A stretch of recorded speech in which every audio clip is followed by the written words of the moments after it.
দে। পরে মায় আসতে, বাপ কেমন আছো, একটু জড়াই ধরলে না, এই তুমি আমার জড়াই ধরবে না, কেন জড়াই ধরতেছো, এই তোমার শরীরে কি অবস্থা, নোংরামি অভ্যাস, কে আমার জড়াই ধরকা, তুমি আমার রাস্তার ভিতরে ডাক দিবা না, তোমার মতো ফকির লোকের রাস্তার ভিতরে কথা বলে মানুষ আমার মান সম্মান চলে যায় না। আমার ভাই আমার মারে এগুলো কইতো। তো মায়ের কষ্ট নিত না মনে, আমি কষ্ট নিতাম। আমি মনে করতাম যে ভাই এরকম বড় লোক দেখে আম্মুর এরকম করে, আর আমার সাথে ভাই কথা কইতো না। রাস্তাঘাটে দেখলে একটা সামনে বোন বলে আদর করতো, ওরকম করতো না। আমার খালতো বোনের মেয়ে দুইটা ছিল, ওদেরকে অনেক লাইক করতো আমার ভাইয়া। ওদের পড়ালেখা সবকিছু চালাইতো আমার ভাইয়া, বই টই যা বলেন, খাতা বলেন, সবকিছু চালাইতো, কিন্তু আমাকে কোনোদিন 2 টাকা দিত না। আর আমি চাইতাম না, আমি খুব ভয় পেতাম ভাইয়ারে। তারপর যেটা হয়, আমার খালার বকাবকি করে, তুই আমার ছেলেটা নষ্ট বানাইছিস, আমার ছেলেটা আমার দেখতে পায় না, আমার ছেলে কি করছিস তোরা, আমার ছেলে আমাকে দেখতে পায় নাকি। এরা বলছে দেখে না, আমার খালা তকাতকি করে, আমার আম্মু তকাতকি করে। তারপর আমার ভাই আমার আম্মুকে কোমরে বেল দিয়ে মারতে যায়, তো আমি আমার ভাইয়ের ধরে দেখে, ভাই মারে না মারে আমাকেই মারে, অনেকগুলা থাপ্পড় মানে, অনেকগুলো ঘুষি মারে। আর কখন এদিকে যদি দেখি তাহলে ঠ্যাং ভেঙে দিমু, তোর মারে না কখন আবি না, এই মুখ তোরা কখনো দেখাবি না। মা বলে ডাকতো না ওনাকে? আর না, কখনই আমার মারে মা বলে ডাকতো না। আমার মা ভিক্ষা করতো দেখে অবহেলা করতো। ও মানে ওই সময়টা উনি ভিক্ষা করতেন? হ্যাঁ, আমরা তো খাইতে পারতাম না, তো আমার আম্মু আর আমি চাই খাইতাম, আমি চাইতাম, আম্মু তারা থাকতো। আপনার তখন বয়সটা কত, আপনার যদি মনে থাকে, মানে যে সময়টা আপনি লোকজনের কাছে চাইতেন, আপনার মা কি করতেন? বয়স কত সঠিক আমি বলতে পারি না, তখন 2005 সালের ঘটনা এটা। 2005 সালের ঘটনা, তার মানে খুব বেশি দূরে তো না। হ্যাঁ, আপনার যদি এখন 18 বছর হয়ে থাকে, তাহলে 2005 সালে তো বুঝতে পারছেন প্রিয় শ্রোতা, ও মোটামুটি বড়ই ছিল সেই সময়টা, হ্যাঁ। বছর দশকের মতো বয়স। ওকে, হ্যাঁ, তারপর?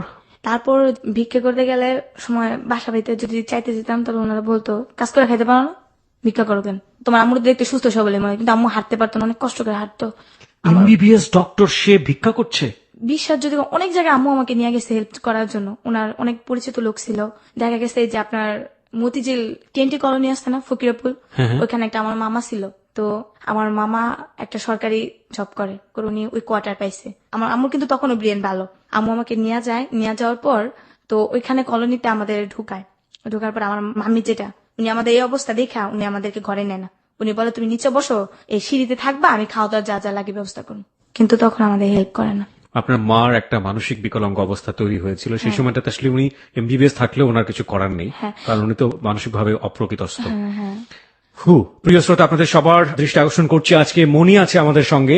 মণি তার জীবনের গল্প নিয়ে এসছে এখানে, এবং মণির জীবনের গল্প কোথায় গিয়ে দাঁড়াবে আমরা কেউ জানি না। আমরা শুধু বলতে চাই, প্রত্যেকটি জীবনের গল্পই আমাদের কাছে অসম্ভব রকমের মূল্যবান, এক একটি রত্ন হচ্ছে এক একটি জীবনের গল্প।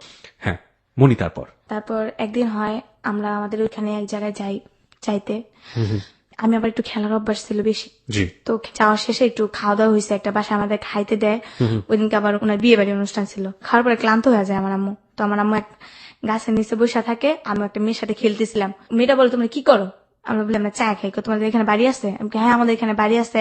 আমার আম্মু ফুলের ব্যবসা করে, আমার আম্মু ফুলও বেচে খায়ও। আমি আবার একটু মিথ্যে কথা বলি, তো ওরা অনেক বড় লোক দেখতাম, তো এর জন্য এসব কথা বলতাম। ও বলে আমি ফুল কিনে দিব আমারে কয়টা, আমি তোমার টাকা দিব। আমি ফুল তো নাই, তুমি আমাদের বাসায় যাবা, গেলাম তোমার ফুল আইনা দিব, সমস্যা নেই, এটা বলি। মেয়েটা আবার ওর আম্মুর কাছে গিয়ে বলে আম্মু আমি ওদের কাছে যাই, ওনারা ফুল দিব। তো ওর আম্মু আবার ওটা নেগেটিভ ভাবে নেওয়ার পর ওর আম্মু বলে কে যে ও ফুল নিতে যাবো না, এগুলো বাচ্চা চুরি করার কথা বলতেছে, নিশ্চয় ওরা বাচ্চা চোর। এটা বললা আমার আম্মুকে নিয়ে ধরে নিয়ে যায়।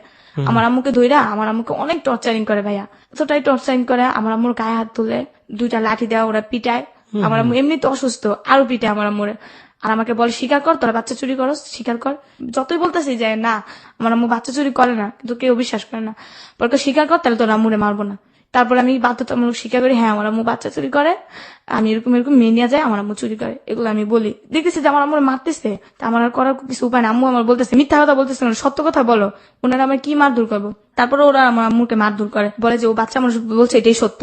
তারপর উত্তরা থানাতে কয়েকজন পুলিশ আসে, আসার পর আমার আম্মুকে আর আমাকে ধরে নিয়ে আসে। একদিন থানায় থাকি, সকালবেলা যাই, বিকেলবেলা আমাদেরকে মিরপুর যেটা বলে ফকিরখানা, ওইখানে ট্রান্সফার করা হয়। তখনও কিন্তু আমার আম্মু আমাকে গায়ে তুলে না, আমাকে বলে তুমি কেন বললা যে আমরা বাচ্চা চুরি, মা তোমার তো মারতেছে, আমি তো সহ্য করতে পারতেছি না। তো আম্মু আর আমাকে কিছু বলে না। তো ওইখানে আবার পড়ালেখার সুযোগ আছে ভাইয়া। তো প্রথমে আমাকে একটা পড়ার যেখানে এখানে ভর্তি করে দেয় একটা রেশমা আপা, ওনার কথা না বললেই হয় না, উনি আমাকে পড়াশোনার দিক দিয়ে অনেকটা হেল্প করে ওই সময় ফকিরখানাতে। হ্যাঁ, তো এখানে আমাকে পড়াশোনার মধ্যে প্রথমে আমাকে আট করালো কিছু। তো আট করার পরে প্রথমে ওইখানে আমি ফার্স্ট হয়ে যাই, ওইখানে থাকি প্রায় 2 মাসের মতো। আচ্ছা, ফার্স্ট হওয়ার পরে ওনারা আমাকে চিন্তা করলো যে আমাদের পুবাইল একটা ফকিরখানা আছে, ওইখানে ট্রান্সফার করে দিবে আমার মা মেয়ে দুজনে। তো এখানে আমাদের ট্রান্সফার করে দেওয়ার পর ওইখানেও একটা স্কুল আছে মেয়েদের জন্য, ওইখানে স্কুলে আমি ভর্তি হই। হওয়ার পর প্রথমে 1-এ পড়ি, 1-এ আমার প্রথমে পরীক্ষা দেওয়ার পরে আমার রোল করে এক ভালো পড়াশোনা করতেছে। ওইটা আবার একটা যেটাকে বলে হেড অফিসার, উনি আবার ছিল হিন্দু। তো উনার মেয়েটাই নাকি দেখতে বলে আমার মতো ছিল, তো মেয়েটা নাকি বলে মারা গেছে। তো আমাকে খুব লাইক করতো। আচ্ছা, সবার থেকে মানে ওইখানে না হলো 9-10 হাজার লোক ছিল। ভিক্ষুক? হ্যাঁ, মানে ওখানকার একটা আমল ছিল যেটা ভিক্ষুক ধরে ধরে নিয়ে নেওয়া মানুষের ভালো করার জন্য ইয়ে করতো। যে বাইরে থেকে খেলোয়াড় নাকি আসবে তখন ভিক্ষুক ধরে নিয়ে যেত, ওরকম করতো। তো ধরে না আমি আবার পড়াশোনা ভালো করতাম। তো ওইখানে যেটা হয়, একদিন বৃহস্পতিবার দিন একটা মিটিং হয়। হওয়ার পর প্রশ্ন করে মেয়েদের যে মেয়েদের সবচেয়ে পর্দাশীল কি, কি জন্য মেয়েরা পর্দাশীল করে, যে উত্তরটা দিতে পারবা তার জন্য সারপ্রাইজ আছে। তখন প্রথমে বললাম যে মেয়েদের সবচেয়ে পর্দাশীল হচ্ছে মেয়েদের মাথায় কাপড় দেওয়া আর একটা ছেলের সামনে যাওয়া না, যে একটা নিজের একটা যেটা ওয়েট, মাথায় কাপড় দেওয়া, চলাফেরা সবসময় ভদ্রভাবে নম্রভাবে থাকা। তো এই কথাটা বলার পরে স্যার এটা গুরুত্ব সহকারে নেয়। তখন আমাকে একটা পুরস্কার দেয়, যেটা সাবান। অতি ফার্স্ট আমার পুরস্কার সাবান, একটা সাবান পাই বিদেশি। তো সবাই আমাকে মানে ওই হুমটার ভিতরে নাম হয়ে যায়, মনি পুরস্কার পাইছে, খুব খুশি লাগছিল। তারপর ওইখানে আবার 16 ডিসেম্বর দিন খেলা হইতো, সবগুলা খেলায় নাম দিই। তো আমি বিস্কুট খেলাতে প্রথম হই, ছবি আর্ট করাতেও প্রথম হই, আচ্ছা, আবৃত্তি পাঠ করাতে আমি সেকেন্ড হই, তারপর আপনার গান করাতে সেকেন্ড হই। আচ্ছা, 4টা পুরস্কার একসাথে আনি, আমার পুরা ইয়েটাই একবারে নাম হয়ে যায়, মনি পুরস্কার পেয়েছে। তার মানে আপনার বোঝা যাচ্ছে যে আপনার শৈশবটা প্রচন্ড রকম ভাবে ভালো কাটার একটা জায়গাতে আপনি চলে গেলেন। হ্যাঁ, কিন্তু ওইখানে ভালোই, তো ওনারা আমাকে দিতে চাচ্ছিল না, তখন আমি 3-তে উঠে যাই। আচ্ছা, তো উঠানোর পর এর ভিতরে আমার একটা অসুখ হয়ে যায়, ওই ঘুমের ভিতরে। ওইখান থেকে কিন্তু বের হওয়া যায় না, এর ভিতরে সবকিছু, ওখান থেকে বের হতেই দেয় না। ওইখানে আবার হাতের কাজ চলে, শাড়ি, বিভিন্ন ডিজাইন, ফতুয়ার কাজ, এগুলো চলে। আমি আবার ফতুয়ার কাজ করতাম। ওইখান থেকে আপনাদেরকে এগুলো করে নেওয়া হতো? হ্যাঁ, বিনিময়ে আপনাদেরকে কি দিত? খাবার? টাকা দিত না, খাবার তো আছেই, টাকা দিত। বাজার করতে হলে আপনারা কোথায় যেতেন? আমরা বাজার করবো, ওইখানে একসাথে রান্না করে সবাই সিরিয়াল ভাবে দিত।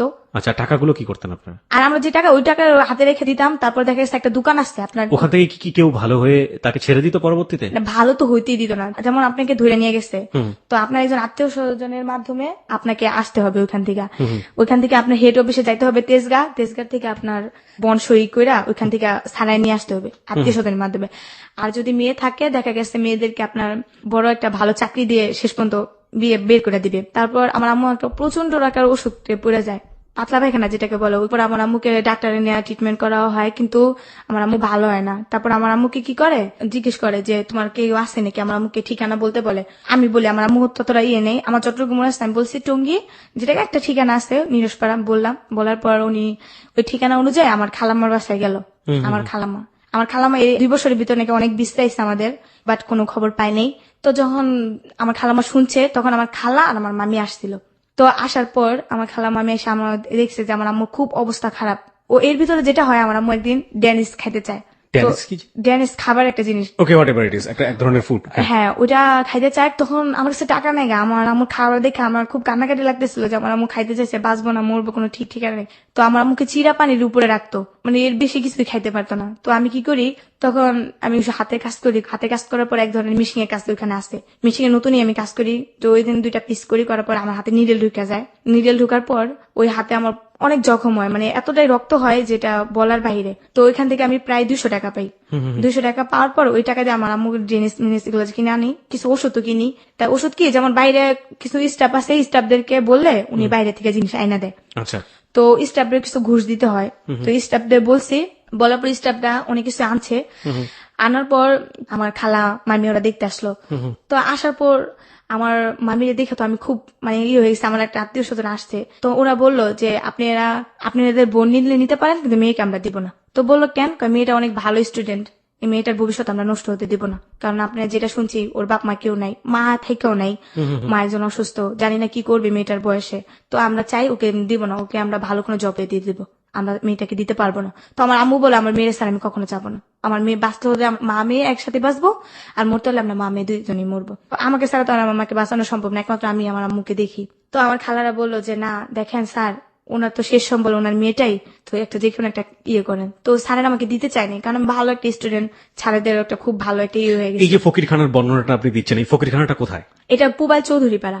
পুবাইল চৌধুরী পাড়াতে এটা একটা ফকিরখানা? হ্যাঁ। এটা কি সরকারি? হ্যাঁ, সরকারি। ওকে। তারপর যেটা হয়, পরে আমার আম্মুকে, তারপর ওরা তেজগাঁ যায়। এই ফকিরখানার নামটা কি আপনার মনে আছে? আমি ফকির, হ্যাঁ, ফকিরখানা, হ্যাঁ, চৌধুরী পাড়া ফকিরখানা। ওকে।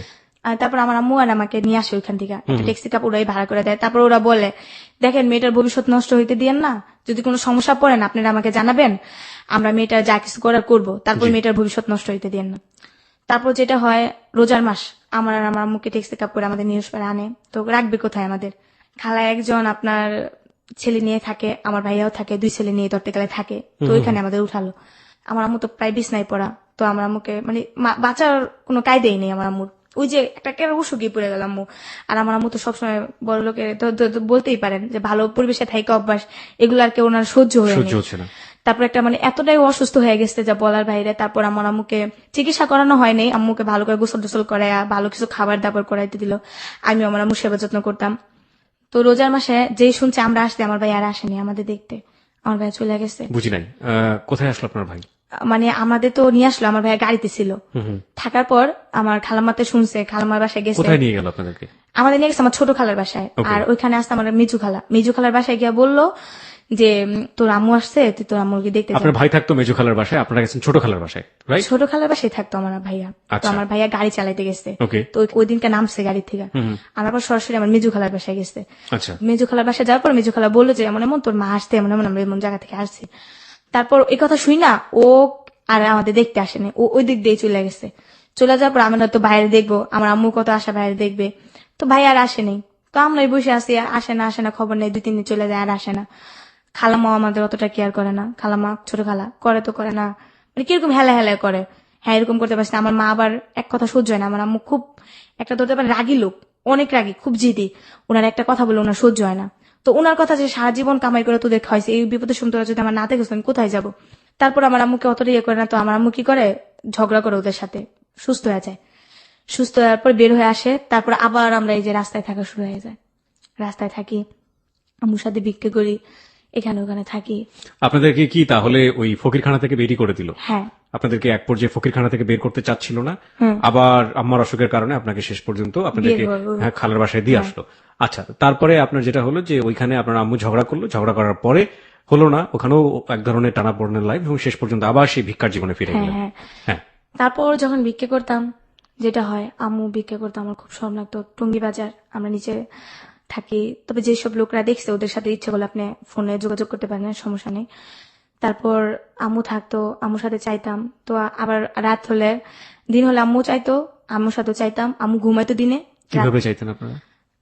কিভাবে চাইতাম যে কিছু সাহায্য করবেন, আম্মু আবার আমাকে শিখাই দিত এইভাবে, আমাদের কিছু সাহায্য করবেন। তো উনি বলতো কি সাহায্য করবো? হ্যাঁ, আমরা অভাবে পড়ে আসছি, এরকম এরকম। এক ধরনের মিথ্যা কথা তো অনেক সময় ভিক্ষা করতে গিয়ে বলতে হয়। আমার আম্মু বাট মিথ্যা কথা বলতো না, অনেকে আছে না যে জিজ্ঞেস করতো। তো এক পদে আমাদের টঙ্গীর মেয়র আজমতুল্লাহ, উনি একদিনকে আমাদেরকে ভিক্ষা দেখে আমার আম্মুকে চিনে ফেলে। আম্মুকে দেখা সিকিউরিটি দিয়ে ঢাকায় নিয়ে যায়। আম্মুকে দেখা বলে তুমি এই জায়গায় কেমনে আসলা, এভাবে কেন, এরকম কেন তুমি? তো উনি দেখে আম্মু এগুলা বলে, আম্মু আবার এক পর্যায়ে তুই তুই করে বলে, দেখতেছিস না তোদের কারণে আমাদের এখানে, মানে আম্মু এক পর্যায়ে ওদের কেমন জানি, আমি চিন্তা করতেছি একটা মেয়র, যেটাকে বলে চেয়ারম্যান, উনি আম্মুর সাথে এইভাবে কথা বলতেছে, আম্মু এইভাবে কথা বলতেছে, একটা অবাকের বিষয় না? তারপর দেখলাম একসময় আম্মুকে বলার পর আম্মুকে বলে হ্যাঁ তোদেরকে আমি হেল্প করবো কিছু টাকা দেবো। তখন আমাদের কি করে 500 টাকা দেয়, তারপর বলো অমুক দিন আসবি, তোদেরকে আমি একটা রুম নিয়ে দেবো, তোদেরকে হেল্প করবো। তারপর যেটা হয়, একদিন বৃষ্টির সময়, খুব বৃষ্টি, মানে এতটাই বৃষ্টি, আমি আর আম্মু বসে থাকি। বৃষ্টির সময় থাকতেন কই আপনারা যখন ভিক্ষাটা করতেন? সারাদিন আমরা জায়গায় জায়গায় গিয়ে ভিক্ষা করতাম, উত্তরা, নিউজপাড়া, টঙ্গী, এগুলাতে ভিক্ষা করতাম। বেশিরভাগই উত্তরা যেতাম, কারণ উত্তরা আমি না টঙ্গীতে করতাম না, কারণ আমার কিছু বান্ধবী ছিল যেটা নিউজপাড়া, আমার আম্মুর সাথে চাইতে সময় আমার খালামার বাসায় যখন যাইতাম না, তখন আমার বান্ধবীগুলো আমি দেখতাম না, ওরা যখন মার্কেট করতে আসতো না, রাতে আমার দেখতাম আমি ভিক্ষা করতেছি না, দেখলে না ওরা আমাকে পরে শরম দিত, তুই ভিক্ষা করস, তোদের সাথে আমি কথা বলবো না, তোদের সাথে দেখতে আমরা, মানে আমাকে শরম দিত এক পর্যায়ে, আমি খুব শরম পেতাম।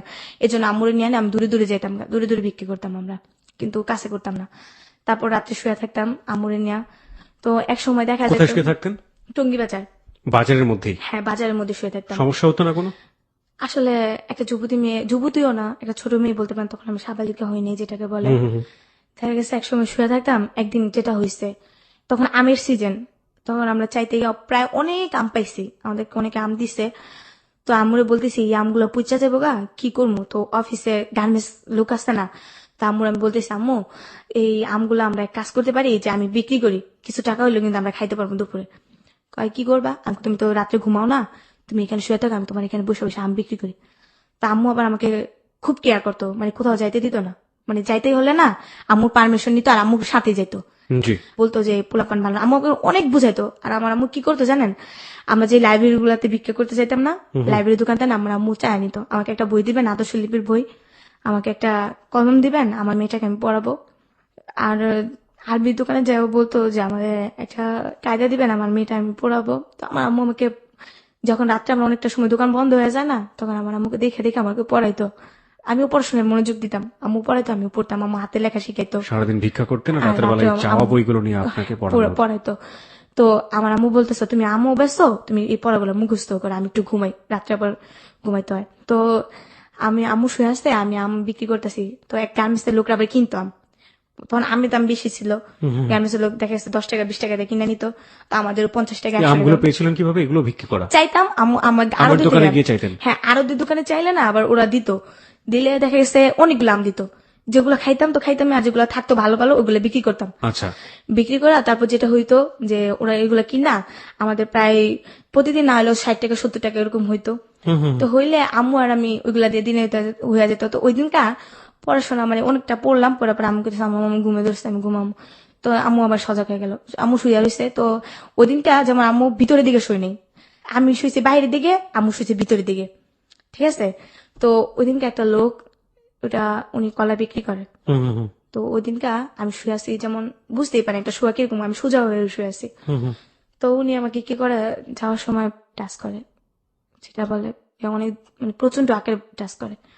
একবার করে আমি সেটা বুঝতে পারিনি, 2-3 বার করে আমি ফালদা ঘুমিতে উঠি। তো আম্মুকে বলি, আম্মু লোকটা দেখে লোকটা চলে যায়। তো চলে যাওয়ার পর আম্মুকে বলি যে আম্মু এমন এমন সে আমাকে টাচ করছে। তো আম্মু আর জিনিসটা করে নাকি, আম্মু বলতেছে যে থাক এবার তুমি ভিতরে যাবো। আম্মু আর সারা রাত ঘুমায়নি ওই দিনকার পর থেকে, আর কি আম্মু জায়গায় থাকে, আমি ঘুমাই আম্মু জায়গায় থাকে, আম্মু দিনে ঘুমায় আর রাত্রে আমি ঘুমাই আম্মু জায়গায় থাকে, ওই যে আমাকে করতে হয়। তো এরকম প্রায় অনেকদিন যায়। আর আমার আম্মু একটা কি জানেন, দেখা গেছে আমরা শুয়ে থাকলে মানে যে একটা চকিতে মানুষের যে জিনিস বিক্রি করে না, ওই জায়গায় শুয়ে থাকলে আম্মু ওইখানে কেউ বসতে দিত না, অনেক ছেলেরা আসলে বসা আমাদের দেখা গেছে গায়ে টাচ করে, এগুলো আম্মু বসতে দিত না, ওই জায়গায় আম্মু বসে থাকতো, অন্য কেউ বসতে দিত না। আমি আর আমার আম্মু শুয়ে থাকতাম, আমি রাত্রে ঘুমাইতাম, আম্মু উঠা যেত। আবার আম্মু কি করতো, যখন আমি ঘুমাই যেতাম না ভোরবেলা আমি উঠা যেতাম, আম্মু আবার শুইতো, শোয়ার পর আবার এরকম করতাম। তো এরকম করতে করতে একদিন যায়, তো একদিন কি হয় আমি নদীতে গোসল করতে যাই। তো আমরা রাত্রে কি করি, যেটা হয় আমরা তো এক কাপড় 2-3 দিন পুরা থাকতে হয়, কাপড় চোপড় পাল্টানোর মতো কোনো কাপড় চোপড় নাই আমাদের। ও এর ভিতরে একটা ঈদ আইসা পড়ে, তো আমার ঈদের ভিতরে কেউ কাপড় চোপড় দেয় না, অনেক তো আম্মু বলে যে আমার তো আর এরকম সামর্থ্য নাই তোমার কাপড় দেবো, চলো আমরা কাপড়ের দোকান থেকে কিছু চাই, আর তোমার তো ঈদটা করাইতে হইব, দেখি তোমার কোনো কাপড় চোপড় ব্যবস্থা করতে পারি। আমি আচ্ছা, পরে আমি কাঁদতেছি, আমার কাপড় চোপড় চান্দাইতে হয়ে গেছে, আমি কাপড় চোপড় পাইনি, সবাই পরবো আমি পরবো না, আমি আমার কাপড় চোপড় দিতে হইব, তুমি বাইরের কাছে যাও গিয়া কম আমার কাপড় চোপড় দিতে, কিন্তু কেউ আমার অতটা হেল্প করতো না। তারপর যেটা হয় আমি মার্কেটে আমরা চাইতাম, মার্কেটে আমার থেকে ওইখান থেকে ড্রেস আপ দিত, এক সেট ড্রেস আপ দিলে, তো ড্রেস আপ পিন্ধা যাইতাম। ঈদের দিন আমার খুব ভালো লাগতো ঈদের দিন, কিন্তু আমাকে বকশিস কেউ দিত না, যে সালামি যেটা ওটা কেউ দিত না, আমার আম্মুকে সালাম করতাম, আম্মু তো এমনি আমাকে 20 টাকা 30 টাকা খাইতে দিত, তারপর ওই দিনকে সালাম করলে 20 টাকা 30 টাকা দিত। ওই দিনকে আম্মু আমার কাছে হাতে রাখতো না, ওই দিনকে আম্মু কোথাও বসে থাকতো, আমি দিন সারাদিন ঘুরতাম আমাদের এলাকা দিয়া, যেটা নিউজপাড়া ঘুরতাম। তো ওই দিনকে কি হয়, এক রোজার ঈদ আমার খালাতো বোনেরা দুলাভাইরে সালাম করে, তো আমার দুলাভাই ওদেরকে 30 টাকা করে দেয়, 60 টাকা দেয়। তো ওরা বলে আব্বু আমি যাই। তো এই জিনিসটা দেখে আমার খুব কষ্ট হয় যে আজকে আমার বাবা থাকলে হয়তো ওইভাবে বলতে পারতাম। তখনও কি আপনি জানেন যে আপনার বাবা উনি? না, আমার আম্মু বললে আসলে যে আমার বাবা নাই, তখনও বলেনি আপনাকে যে আপনার বাবা নাই? ওকে। আর আরেকটা জিনিস যেটা, সেটা হচ্ছে যে আপনার এলাকাতে তো সবাই মোটামুটি আপনার আত্মীয় স্বজন জানতো যে আপনারা ভিক্ষা করে? হ্যাঁ, সবাই জানে, এলাকা সবাই জানে, এভরিবডি জানে। হ্যাঁ, সবাই জানে। তারপর যেটা হয় যে আমি এই ভিক্ষা করা ভাগ্নিগুলো আমাকে নিয়ে যায় না ঘুরতে, যে ওরা ভিক্ষা করে, ওরা দেখলে পরে আমাদের মান সম্মান সবাই দূর দূর করে তাড়িয়ে দিত। ওইটাও কি 2005 সালেরই ঘটনা? হ্যাঁ, 2005 রয়েছে আমরা এখন পর্যন্ত। ওকে, হ্যাঁ, তারপর? তো এই জিনিসটা দেখে আমার খুব কষ্ট লাগে যে আজকে যদি আমার বাবা থাকতো, আমার বাবা আমার বলতো যে আম্মু নাও বকশিস, যাও ঘুরে আসো। তারপর আমি আমার বান্ধবীর সাথে, আমার কিছু বান্ধবী ছিল এমনিতে কথাবার্তা বলতাম, ওদের সাথে ঘুরতে মুড়তে যা, আবার রাত্রেবেলা আইসা বসছে আম্মু কাছে, আইসা আবার আমরা রাস্তায় থাকি। দিনের বেলা আবার পোলাও মাংস যাই খাইছি, আমার খালামার বাসায় খাইছি, মামির বাসায় খাইছি, ওখান থেকে আবার প্যাকেট করে দিছে, পলিশিনি করে দিছে আমার আম্মুর লেগে লয়ে গেছি। তো আমার আম্মু আবার কি গরু মাংস খায় না, কারণ গরু মাংসের ভিতরে নাকি আম্মুর কি মিশাই দিছে, এরপর থেকে গরু মাংস আম্মু খায় না। তো আম্মু পোলাও একটু হলে খাইছে, খাওয়ার পর আর খায়নি, তো ওইগুলো আমি খাইছি। প্রায় একটু বড় এলাম 2007 সালের ঘটনা। বউবাজার আমরা বিক্রি করতাম। তো একটা যেটা বলে খ্রিস্টান স্কুল, চায়নার কোরিয়ানের মেয়েরা আছে না, তো ওইখান থেকে ওই মেয়েরা যেমন একটা স্কুল দিছে, উনাদেরকে গরিব দুঃখী মানুষদেরকে খাওয়ায় এবং ওইখানে পড়ায়। তো ওইখান থেকে একটা লোক আমরা চাইতে গেছি, তো ওই লোকটা আমার আম্মুরে বলতেছে, তুমি কি করো, তুমি পড়াশোনা করো? আমি বলি না, আমি পড়াশোনা করি না। পরে বলতেছে, পড়াশোনা করো না? আমি বলি না। পরে আমার আম্মুকে বলতেছে, আপনি মেয়েকে পড়াশোনা করাবেন? তো আমার আম্মু বলতেছে, আমাদের গরিবের আর পড়াশোনা, খাইতেই পারি না আর পড়াশোনা। তো বলতেছে, আপনি মেয়েকে যদি পড়াশোনা করেন তবে আমি কিছু হেল্প করতে পারি। পরে বলতেছে, কি হেল্প? পরে স্কুলটার কথা বললো, স্কুলটা আমাদের এলাকার ভিতরে, নিরসপাড়ার দিকে। তো আমরা বললাম হ্যাঁ। তো আমিও রাজি হইলাম। আম্মু প্রথমে রাজি হয়নি, যে পড়ালেখা করলে আমার চাইবো কে, খামু কেমনে, এগুলা বললো। তো তারপর আমি বললাম না, আমি পড়বো, আমার অনেক ইচ্ছা। যখন স্কুলে মেয়েরা যায় না ভাইয়া, তখন খালি মনে হয় যে আমি যদি পড়তে পারতাম, যদি খালি একটু পড়তে পারতাম, আমিও তো একটা মানে স্কুলে ব্যাগ নিয়ে যেতাম, স্কুলের পোশাক পরতাম, এগুলো খালি মনে হইতো আর কষ্ট লাগতো। তো আমি বলছি না, আমি পড়বো। তা আম্মু কয়, আচ্ছা ঠিক আছে পড়, সমস্যা নেই। তো ওইখানে পড়তে যেতাম। প্রথমে আমাকে কি করলো, আমাকে বলছেন কোন পর্যন্ত পড়ছি? আমি বলছি ওই যে 3 পর্যন্ত পড়ছি। আমি ওখানে 4 এর আমাকে নিল, ইন্টারভিউ যেটাকে বলে 4 এর নিল। তো 4 এ আমি টিকে গেলাম। এটা কি খ্রিস্টান মিশনারি স্কুল? হ্যাঁ, কিন্তু ওইখানে ধর্ম বই আমাদের পড়ায় না, আমাদের মুসলমানের যে ধর্ম বইটা ওটা পড়ায় না, এছাড়া সব পড়ায়, বাট ইংলিশ যেগুলো আছে সবই পড়ায়। ওকে, এখানে আপনাকে কে দিল ভর্তি করে? একটা টিচার আর কি, ওখানকারই একজন টিচার। ওকে, হ্যাঁ। তারপর ওনারা আর কি টুকাই ছেলেদেরকে নিয়ে মেয়েদেরকে নিয়ে ওখানে পড়াশোনা করা আর কি। তো ওখানে আমাকে ইন্টারভিউ নেওয়া হয়, তো আমি টিকে গেলাম। নেওয়ার পর আমাকে 4 এ ভর্তি করানো হয়। 4 এ ভর্তি করানো হওয়ার পর যাক ওখানে পড়াশোনা করি, ভালো একটা মানে সানডে ক্লাস হয় শুক্রবারে সানডে ক্লাস হওয়ার পর ওখানে রুটি দেয়, তারপরে নাচ শিখায়, এরকম অনেক কিছুই, খুব একটা আনন্দই। তারপর যেটা হয়, ওখানে গোসল করতে গিয়ে ওখানে একটা কাজ হয়, যে ওখানে একটা পুষ্করণী আছে, ঠিক আছে ভাইয়া? তো আমি কি করতাম, সকালবেলা গোসল করতে গেলে তো একদিন যেটা হয়, মাছ ধরতে যেতাম। আমরা কয়েকটা ফ্রেন্ড আছে, ওখানে গোসল করতে করতে একটা মেয়ের সাথে পরিচয়। আপনার মা তখন কোথায় থাকতো এই সময়টাতে? মায়ের চাইতো দিনের বেলা, তো আমাকে বলতো যে অমুক জায়গায় আয়সা পড়বো আমরা, অমুক জায়গায় গেছে টঙ্গি বাজার, আমরা রাত্রে আয়সা একসাথে থাকতাম। তো আম্মু একসাথে কি বাইরেই থাকতেন? হ্যাঁ, আমার এর ভিতরে আবার আম্মু আমার রুম নেওয়ার অনেক চেষ্টা করছে। একটা রুম নিত বস্তির ভিতরে 700 টাকা, আর আম্মু দিতে পারতো না 700 টাকা। কি করতো, ওখানে 700, তখন 500-700 টাকা রুম ভাড়া ছিল, কিন্তু আম্মু দিতে পারতো না। তো তখন আম্মু কি করতো, বিক্রি করে যে চালগুলা পাইতো না, এই চালগুলো অনেকটা চাল দোকানে পিঠার দোকানে বিক্রি করতো। বিক্রি করে যা পাইতো 100-200 টাকা করে বেচতো। আবার দেখা গেছে যে এই বাসায় আমরা ভাড়া নিতাম, ওই লোকটার কাছে আমরা চাল বিক্রি করতাম, মাস শেষে হিসাব করে আমাদের ভাড়া রেখে দিত। আবার কোনো বাসায় থাকতেও পারতাম না, আমাদের রুম সাইডে দিতে বলতো, ভাড়া না দিতে পারলে। তো এখানে আমার একটা বান্ধবী, সারাদিন স্কুল করতেন এবং করে মার সাথে ওই বাজারে আশেপাশে কোথাও ঘুমাইতাম। বইগুলো আমাদের সাথে থাকতো, ব্যাগ আছে বাজারের ব্যাগ, ওই ব্যাগের ভিতরে থাকতো। তারপর যেটা হয়, তারপর একদিন নদীতে মাছ ধরতে যাই ফ্রেন্ডরা মিলা। মাছ ধরতে গিয়ে যে ওই লোকটা আমাদের ধরে ফেলে, যে তুমি সবসময় মাছ চুরি করো এটা। তো আমাকে হাত বাঁধে পিছনে, 2টা বাড়িও দেয় কর্মীর ঠাইল দেয়া। তখন আমি খুব ভয় পাইতেছিলাম যে মারবো, পরে আজকে ছাড়বো না। মানে মাছ চুরি করতে না মাঝে মাঝে, তাই তো? হ্যাঁ। তারপর একটা মহিলা আসে, দেখতে খুব সুন্দর, নাম হয়েছে জুই। উনি ডান্স করে। ওই মেয়েটাকে দেখা বলে কি, হ্যাঁ জুই কেমন আছো? তো তখন আমাদেরকে সাইরা দেয়। সাইরা দেওয়ার পর আমরা এই ফাঁকে পলাই দিলই, কিন্তু ওইখানে আমাদের আরেকজনে ধরে ফেলে। ধরার পর তো বলতেছে, তোমাদেরকে তো যাইতে বলি না, আমি জুয়ের সাথে কথা বলছিলাম। জুয়ের বলতেছে, কি হয়েছে ভাই ওদের? পর বলতেছে, আরে জানো না, এগুলা প্রতিদিনই মাছ চুরি করে, ওদের জন্য মাছ চাষ করে রাখতে পারি না, আজকে ধরছি, আজকে ওদেরকে ছাড়বো না। তারপর বলতেছে, ভাই পোলাপান মানুষ তো, ছাইরা দেন, বুঝতে পারেনি। পরে বলতেছে, আর করবেন এরকম? হ্যাঁ। আমি আপু আপনি খুব ভালো, আসলে আপনি না থাকলে আজকে আমাদের খুব মারতো। পরে একদিনকে কি হয়, যে আমরা ঝালমুড়ি খেতে যাই, খাওয়ার পর ওই দিনকে আমি টাকা হারাই ফেলি, আমার কাছে 15 টাকা ছিল, হারাই ফেলি। তো লোকটারে ঝালমুড়ি দিতে বলি, লোকটা বানায় ফেলে। লোকটা বলে টাকা দেবো, আমি টাকা তো দেবো, টাকা যে আমি হারাই ফেলছি ওটার আমার মনে নেই। এখন তো লোকটা ঝালমুড়ি বানায় ফেলছে না, লোকটা ছাড়বে না, বলতেছে তোমাদের জন্য ঝালমুড়ি বানাইছি, এখন তুমি কি করবা, ঝালমুড়ি নাও আর টাকা দাও। আর আমরা টাকা দিই কই থেকে। তারপর ওই মেয়েটা দেখা বলতেছে, কি হয়েছে ভাই? পরে আমি বলতেছি, আপু আমি না টাকা হারাই ফেলছি, এই জন্য আর কি আমাদেরকে বলতেছে। পরে ওই লোকটা বললো, কয় টাকা হয়েছে? বলছে 15 টাকা। উনি বলতেছে, ওদের আরো 15 টাকা ঝালমুড়ি দাও, ওটা খায় যাক, আমি টাকা দিতেছি। তো আমি বললাম, আপনি আসলে আপু খুব ভালো। পরে দিল 29 টাকা। দেওয়ার পর ওনার সাথে ভালোই কথা বলতেছি। তখন উনি আমাকে ডাক দিলে ওনার যত কিছু লাগে আমি কিনাই না দেই। উনি সিগারেট খাইতো, উনি আমাকে টাকা দিত, আমি সিগারেট আইনা দিতাম। তো উনি আবার দোতলায় থাকতো, মেয়েদের মিললাম, উনার না হলেও 7-8টা মেয়ে থাকতো। তো ওনাদের থাকতে পরে আমি বলতাম, আপা আপনি কি করেন? তো উনি একদিন বললো, আমি ডান্স করি। পরে আমি বলতেছি, তুমি করবা? তখন আমি চিন্তা করলাম, আমি তো ভিক্ষা করলে মানুষের খারাপ কয়, তো ওনারে বলছি, আপা আমি আমার আম্মুর সাথে এমন এমন থাকি, আমি ভিক্ষা করি। ও বলছে তুমি তো বড় হইতাছো, মানুষের স্মরণ দিবে তোমাকে, কেন ভিক্ষা করো, তুমি একটা কর্ম করে তো খাইতে পারো, তোমার আম্মুকে তো চালাইতে পারো। তখন আমি অনেক জায়গায় জব নেওয়ার চিন্তা ভাবনা করছি, বাট আমাকে চাকরি দেয় নাই বলে একেবারে পিচ্ছি নাকি আমি। ও তখন আমাকে মেয়েটা বললো যে তুমি কিছু করবা, আমাকে হ্যাঁ করবো, তুমি ডান্স করতে পারো? তো আমি দেখাইলাম, ও বললো চলবে, সমস্যা নেই। তো আমাকে নিয়ে গেল প্রথমে ওর এক ক্লাব ক্যামেরাম্যান আলম ভাই, ওনার কাছে নিয়ে গেল। তো ওনার কাছে নিয়ে যাওয়ার পর উনি আমাকে দেখা বলতেছে ও তো একেবারে ছোট, আর কি কাজ করবে। এই জুইয়া ভাই আপনাকে নিয়ে হ্যাঁ, যাচ্ছে? তখন আমার ভালো ড্রেস আপও নেই। তো ওর একটা ড্রেস আপ আমাকে নিয়ে গেছে। ও কি করবে, ওরা দেখবি তো বাচ্চা বাচ্চা মনে হয়। আচ্ছা। তো বলতেছে কিছু না আলম ভাই, আপনি খালি বলেন যে ও ডান্স করবে আর ও আমার অ্যাসিস্ট্যান্ট হিসাবে থাকবে। আমি তো সেটা জানি না, আমি জানি যে আমি ডান্স করবো, আমি কি একটা আনন্দের ভিতরে আছি, আমি ডান্স করবো। পরে এই কথা বলার পর ও বলে আচ্ছা ঠিক আছে চলবে, সমস্যা নেই। আলম ভাই এই বলছে জুইটা আসলে কে ছিল? ওই ডান্স করতো। সেটা ঠিক আছে, কিন্তু ডান্স যেহেতু করতে সেজন্য জিজ্ঞেস করেছি, জুইটা আসলে কে ছিল? আমরা কি তাকে চিনি?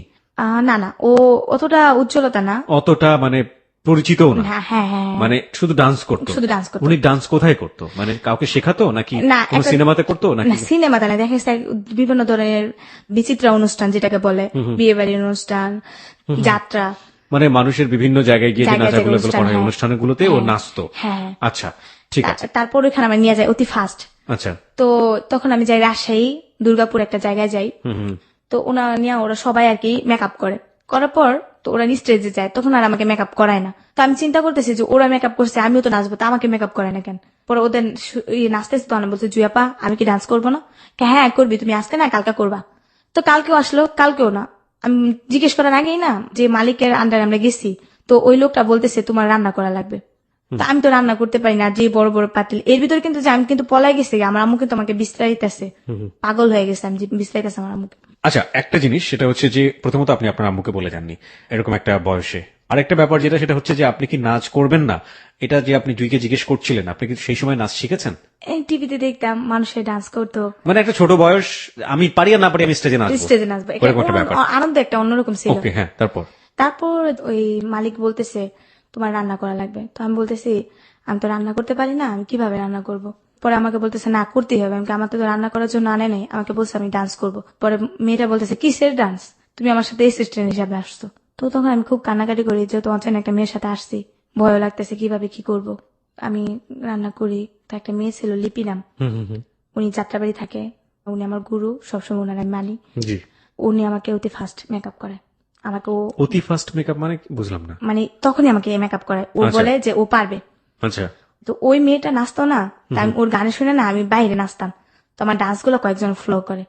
করার পর ওই মেয়ের থেকে ভাই আমি খুব ভালো ডান্স করি, তো ওই মেয়েটা আবার ফলো করে যে না ওর থেকে তো ওই ডান্স করে, তো ও আমাকে এতগুলা গালাগালি করে না, তো ওর খুব হিটে আসে। তো ও বলে যে আমি মেকআপ করাই দিব, আমি ওরকে স্টেজ উঠাবো, ও যদি না পারে তখন যা বলার আমাকে বলবেন। তো আমাকে খুব ইমোশনাল ভাবে ইয়ে করে নেয়, তো আমি খুব মানে নার্ভাস হয়ে যাই যে প্রথম স্টেজে উঠতেছি, কি হয় না হয়। প্রথমে আল্লাহর নাম নিয়ে স্মরণ করলাম। এটা কিসের অনুষ্ঠান ছিল? এটা ছিল আপনার একটা school function. School function? Okay, আপনাদেরকে ভাড়া করা হয়েছিল নাচার জন্য, এক ধরনের ডান্স গ্রুপ। ডান্স গ্রুপের নামটা কি জানেন? এটা মানে জাদুর খেলা দেখায়, একটা মানুষকে 3টা টুকরো করে। এই গ্রুপের মধ্যে জাদুর খেলাও দেখানো হতো? হ্যাঁ, জাদুর খেলাটা, তারপর আমাদের 3টা নাচ দেয়া। ওকে, আমরা বুঝতে পারছি যে এরকম যে একটা গ্রুপ যারা বেসিক্যালি এন্টারটেইন করে, এরা নাচে গান গায়, সার্কাস বলতে পারে, it's one kind of circus group. Okay, হ্যাঁ, তারপর আমি প্রথমে ফার্স্ট স্টেজে যে আমাকে প্রথমে দেয়, সালাম করে আমরা স্টেজে উঠি। ওঠার পর আমার ডান্স দেখা সবাই বলে যে মেয়েটা আমাকে নিচ্ছে ওর থেকে আমি ডান্স ভালো পারি, যেটা মেয়ে আছে আমার সিনিয়র ওদের থেকেও ভালো, ওদের সব বেস হয়ে গেছে। আমি আমার ডান্স দেখে তো মালিকে বলতেছে শুধু শুধু ওরে বসায় রাখছি, এই মেয়ের থেকে তো আমার এই প্রথম নতুন মেয়েটাই তো ভালো কাজ করে। তো ওই মেয়েটা আমি খুব মানে ইয়ে করি যে ওর কারণে মাস্ক এতটুকু আসছি, বাট এখনো লাইক করি ওকে, আমি আর দেখি নাই। কেউ যদি শুই না থাকে তারপর দোয়া করি ওনারা যেন আল্লাহ অনেক ভালো রাখে, কারণ উনি তো চ্যালেঞ্জটা নিয়েছিলেন, চ্যালেঞ্জটা নিয়েছে আমার জন্য। তারপর নাম হচ্ছে লিপি আপু। তারপর উনি আমাকে নিয়ে গেল, তো প্রতিটা শুতে আমি নিই। তারপর উনি আমাকে বললো শুধু ডান্স করলেই হবে না, মালিকে বলতেছে কিছু না কিছু শিখতে হবে, তুমি ডান্সের দিকে থাকলে হবে না, একটা খেলোয়াড়ের কিন্তু অনেক দাম। তো নতুন তখন, এখন বেতন পাবা 500 টাকা, তখন তুমি বেতন পাবা 2000 টাকা একটা খেলোয়াড় হলে। তো দেখো তখন তোমার ওয়েটটা কত টাকা থাকবে। এখন শুধু ডান্স করলে হবে না, পাশাপাশি খেলাও শিখতে হবে। তো আমাকে খুব লাইক করেন। খেলা মানে কি? সার্কাসের খেলা? হ্যাঁ। ওকে। প্রথম দিন আমাকে একটা খেলা দেয়, স্টেজ থেকে অদৃশ্য হওয়ার খেলা। এবং এর মধ্যে আপনি আপনার মার সাথে কোনো যোগাযোগ নাই? না না না। ওকে। যেমন উনি কিছু ম্যাজিক করবে, তো আমি কিন্তু ওইখানে বসে আছি, বাট দেখা যাচ্ছে যে আমি স্টেজে নাই। ওই মেয়েটাকে ওই খেলা দিচ্ছি, কিন্তু মেয়েটা আমাকে পারে নাই। তারপর যখন আমাকে দিচ্ছে, আমি একবার দেখাইছে, তারপর আমি পারছি। তো উনি আমাকে আরেকটা বড় রিস্কের খেলা দিল, যে যেহেতু ওই খেলাটা পারছে ওইটাও পারবো। প্রথম খেলাটা কি ছিল? স্টেজ থেকে অদৃশ্য হওয়া। আর পরের খেলাটা কি ছিল? 6 ফুট শূন্যের উপরে ভেসে থাকা, একটা সন্ন্যাসীর খেলা আমাকে দিল। ওকে। মেকআপ টেকআপ করায় আমাকে সন্ন্যাসী রূপে করলো। নিজে তো ভাই একটা বেসের মতোই ছিল, কিন্তু বাট বোঝা যেতেছে যে আমি সত্যি সত্যি 6 ফুট শূন্যের উপরে ভাইসা আসলে তো কিছুই না, ওইটাই না। প্রথম আমি খুব হাসি দিতাম যখন ম্যাজিকের কথা বলতো না, খুব হাসি দিতাম। মানে এখানে আমাদেরও হাসতে হবে, কারণ ব্যাপারটা হচ্ছে এরকম যে ওই যিনি জাদুকর ছিল উনি ম্যাজিকের কথাবার্তা বলতো, লোকজনকে অনেক বেশি মানে উত্তেজিত করতো, আর আলটিমেটলি আপনি হাসতেন কারণ আপনি জানতেন যে ব্যাপারটা তো এরকম না। ওকে, তারপর চোখ মুখ টিপ টিপ করে চোখ বন্ধ করে রাখতে হইতো প্রায় 2 মিনিট। তারপর যখন বলতো চোখ খোলো তখন এরকম হাসি, এখন আমার হাসি উঠতেছে এগুলো মনে পড়লে। ওকে, প্রিয় শ্রোতা, ও আসলে খুবই সহজ সরল একজন মানুষ। আমার যতটুকু ওকে আমি দেখেছি, শাকিলের সাথে অনেকক্ষণ কথা বলেছে। ওকে এক ধরনের গ্রুমিং করা হয়েছে, কিভাবে ওইখানে এসে কথা বলবে, কিভাবে ওর গল্পগুলো এখানে প্রেজেন্ট করবে। ও ওই সময়ের পর থেকে আমি যতক্ষণ ওর সঙ্গে আছি এই মুহূর্তে, আমার ওকে এতটুকু সময় দেখে মনে হয়েছে যে ওই যে জীবনে অত বড় কষ্টগুলো, ওগুলোকে ওর জীবনের একটা অংশ মনে করে নিয়েছে। সেটার জন্য ওর মানে এটা তো আমার জীবনের একটা অংশ, এভাবে ও বলে যাচ্ছে। আর আমার জায়গা থেকে বা আপনার জায়গা থেকে আমার যেটা মনে হচ্ছে যে she is a very honest girl এবং অনেক সহজ সরল একটা মানুষ। হ্যাঁ মনি, তারপর কি হলো জাদুর? তারপর জাদুটা ভালোই খেলা টেলা পারলাম। এখন আমি আগে প্রথম নাচতাম, ওই মেয়েটাকে দেয় আগে, আমাকে দেয় 3 নাম্বারে। মানে যারা ভালো পারে তারা পরে করবে। হ্যাঁ, আমি হেড ডান্সার হয়ে গেলাম। বাহ বাহ। এর ভিতরে আপনার একটা কথা বলি নাই, নদীতে গোসল করার সময় একটা ছেলে বাইরে থেকে আসে। তো আসার পর লোকটা আমাকে প্রায় ফলো করে, আমি কিভাবে লাভ দেই নদী থেকে, কিভাবে চঞ্চলতা করি, কিভাবে দৌড়াদৌড়ি করি, প্রায় ফলো করতো যে লোকটা। তো ওই লোকটার বিষয়ে আর কি আমি অতটা করতাম না। তো আমি তো ওইখানে চলে আসলাম যেটা। তারপর ভালো একটা করতেছি। তারপর যেটা হয়, একদিন আমরা ইয়াতে যাই আপনার রাজশাহীর দিকে মিঠাপুকুর, একটা শুক্রহাট একটা জায়গার নাম, ওইখানে একটা সার্কাস হয়। ওখানে তখন নায়িকা আনে, ময়ূরীকে আনে, তারপর আপনার অমিত হাসানকে আনার পর ওখানে তো আমি হেড ডান্সার হিসাবে পরিচিত। তো আমার নামটাও ঘোষণা করা হয়, এমন এমন মুনি টুনি আসবে এরকম কিছু বলে। তারপর আজানের সুম মাইক সারে, ওইখানে একটা মসজিদ ছিল, ওইখানে মানুষরা খুব ভালো, সবকিছুতেই ভালো। তো ওইখানে মানে হুজুররা খেপা যায়। খেপার পর তখন আবার নায়িকারা যেহেতু আসছে, আমাকে ফার্স্ট ডান্স করতে বলছে, তুমি ছোট মানুষ, তুমি আগে ডান্স করে আসো। তো সাউন্ড সিস্টেমের একটা ছেলে, আজাদ নাম, ওর না বললেই হয় না, ও আমাকে লাভ করতো, সেটা আমি বুঝতে পারতাম না। তো তখন আমি ডান্স করতেছি, লোকজন ভালোই হয়েছে, টিকিট কাটে আসছে। ডান্স করার সময় হঠাৎ করে কেমন জানি একটা বোতল আছে না, ওইটা আমার দিকে ফিক্কা দিল কে জানি। তো দেওয়ার পর আমি অতটা খেয়াল করিনি, তারপর আমি ডান্স করতে আসছি। সাউন্ড সিস্টেমের লোকটা আমাকে ইশারা দিয়ে বলতেছে, তুমি চলে যাও উপরে ভাঙচুর হইতেছে। তারপর আমি খেয়াল করিনি, আমি যাইতাছি। তারপর ডান্স করার পরে একটা লোক একটা বোতল দেয়া আমার চেহারার ভিতরে মারে, ওইটা আমার একটা পুরোপুরি কপালে লাগে, অনেকটা রক্ত হয়। যখন লাগে কপালে, আমি থেমে যাই, চায়া দেখি যে পুরা লোক ঢুইকা টিন টুন ভাঙচুর, লোকজন যাইতেছে এটা। ওইখানকার কমিটিরাও মনে করেন যে মেয়ে নিয়ে টানাটানি করতেছে, মেয়ে নিয়ে জঙ্গলে নিয়ে যেতেছে। আমি তো তোকে পোলাপান মানুষ, কিচ্ছু বুঝি না। তারপর যেটা হয়, পিছনে কিছু ঘটনা রেখে আসছি, এখন মনে পড়ছে। জি বলুন। এর ভিতরে আমি কিছু ফ্রেন্ডের সাথে আমার দেখা হয়, আমার কিছু বান্ধবী। আমি যখন রাস্তায় থাকতাম, কুতুত খেলতে খেলতে ওদের সাথে পরিচয় হয়, 3টা বান্ধবী। পরিচয় হওয়ার পর ওই বান্ধবীরা আমাকে বলে যে এভাবে কতদিন ওরা আবার খারাপ ছিল ভাইয়া, যেটা খারাপ মানে কি বোঝাচ্ছে? খারাপ কাজ করতো, মানে এক ধরনের প্রস্টিটিউশন। হ্যাঁ, ফিজিক্যালি রিলেশন করতো। তো ওইটা আমি আবার জানতাম না। তো ওরা খুব টাকা ভাঙতো, এতটাই টাকা ভাঙতো, আমাদের ঝালমুড়ি হয়তো আমাকে টাকা পয়সা সব দিতে হেল্প করতো। আমার আম্মুর সাথে রাস্তায় থাকতাম, শরম করতো, মাকে না বইলা ওদের সাথে রাত্রিকে থাকতাম। কোথায় থাকতেন? ওদের বাসা ছিল? ওদের বাসা কেমন, 2টা মেয়ে 3টা মেয়ে একসাথে থাকতো, ওদের সাথে রাত্রে থাকতাম। এর ভিতরে ওর সাথে তো রিলেশন হয়। এই কয়েকদিন আগে আবার আমার আম্মুর সাথে যখন আর কি আমি চা খাইতে যাই, একটা মেয়ের সাথে পরিচয় হয়, মেয়েটার নাম মিতু। তো মেয়েটা আমার সাথে মেয়েটা আমার সাথে কিছু কথা বলে, আমিও বলি। আমি আবার ভাইয়া কি একটু আদরের, যেটা বলেন লোভ বেশি, যে আমাকে একটু আদর করে বেশি, এখনো আমি ওর কাছেই যাই। তো মেয়েটা আমাকে, আমি আপনাকে একটু থামাচ্ছি, 2টা বিষয় একটু পরিষ্কার করে আমরা এই জায়গাটায় আবারও ফিরে আসবো। ওকে, একটা হচ্ছে যে আপনি আপনার মার কাছ থেকে প্রথম যেদিন না বলে চলে গেলেন, তারপরে আপনি কতদিন পরে আপনার মার কাছে ফিরে গিয়েছিলেন? ওইটা যে প্রোগ্রামে গেছে প্রায় 2 মাস পর আমি আমার আম্মুর কাছে। 2 মাস পর? হ্যাঁ। তার মানে আপনি এখন আপনার আম্মুর কাছে ফেরেননি? এই যে গল্প বলছেন তার মধ্যে এইসব ঘটনা ঘটে যাচ্ছে, আপনি এখনো ফেরেননি আপনার মার কাছে? না, মানে আমি তো প্রোগ্রামে তো গেছি, এগুলো হচ্ছে পিছের ঘটনা, তখন আম্মুর কাছেই থাকি। পিছের ঘটনা আপনি যেটা বলছেন সে জায়গাটা আমরা যাবো। আমি একটু প্রোগ্রাম থেকে আপনার মার কাছে ফিরতে চাই। আপনার মা তখন আপনাকে কি রিয়াকশনটা করলো ওটা জানাটা জরুরি, 1। 2 নাম্বার হচ্ছে ওই যে ঘটনাটা ঘটলো, বিশেষ করে যখন আপনার স্টেজে যেটা মারলো, ওই সময়টাতে আপনি তারপর আপনাকে সেভ করলো কিভাবে, আপনি কি করলেন? ও সেভ করছে যেটা মালিক আয়সা তখন ময়ূরী আপা বলতেছে এই হিরণ শাহ, মানে মালিকের নাম।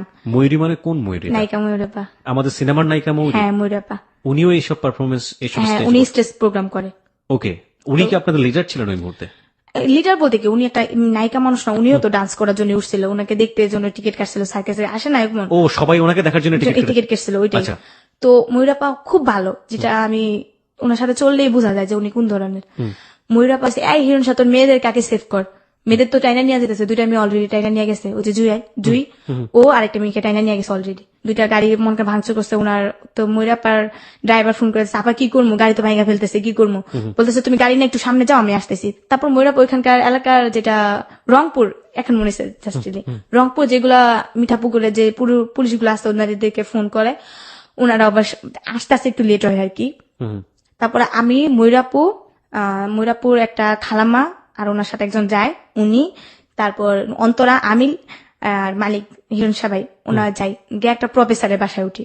উঠানোর পর প্রফেসরের বাসা পুরো ঘিরা দিয়ে ফেলে, তখন সাথে সাথে পুলিশ এসে পড়ে।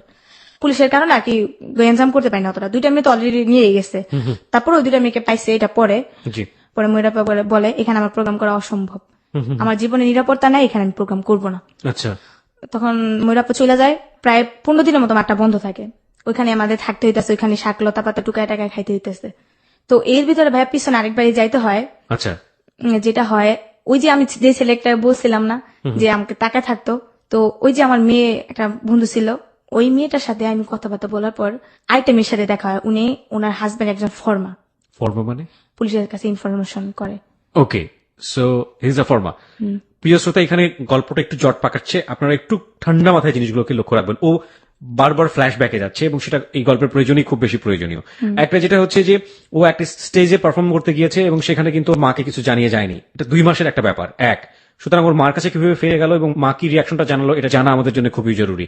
এটা কিন্তু এখন ওই পার্টটা শেষ হয়নি। আরেকটা ব্যাপার যেটা, সেটা হচ্ছে যে এই স্টেজ পারফরমেন্সে এসে ঘটনার প্রাসঙ্গিকতায় সে বারবার ফ্ল্যাশব্যাক করছে এবং ফ্ল্যাশব্যাকে আরেকটা জায়গায় সে গিয়েছে, সেটা হলো যে কোনো একটা ছেলে তাকে নদীতে গোসল করার সময় ফলো করতো, সেই ছেলেটার কোনো একটা প্রসঙ্গ এখানে আসছে এবং সেই প্রসঙ্গের সাথে তার বান্ধবীদের প্রসঙ্গও জড়িত, যে বান্ধবীরা কোনো না কোনো ভাবে তাকে আশ্রয় দিত ঘরে থাকার জন্য, কিন্তু সে বলেছে যে বান্ধবী যারা আশ্রয় দিত তারা কিন্তু এক ধরনের প্রস্টিটিউশনের সাথে জড়িত ছিল।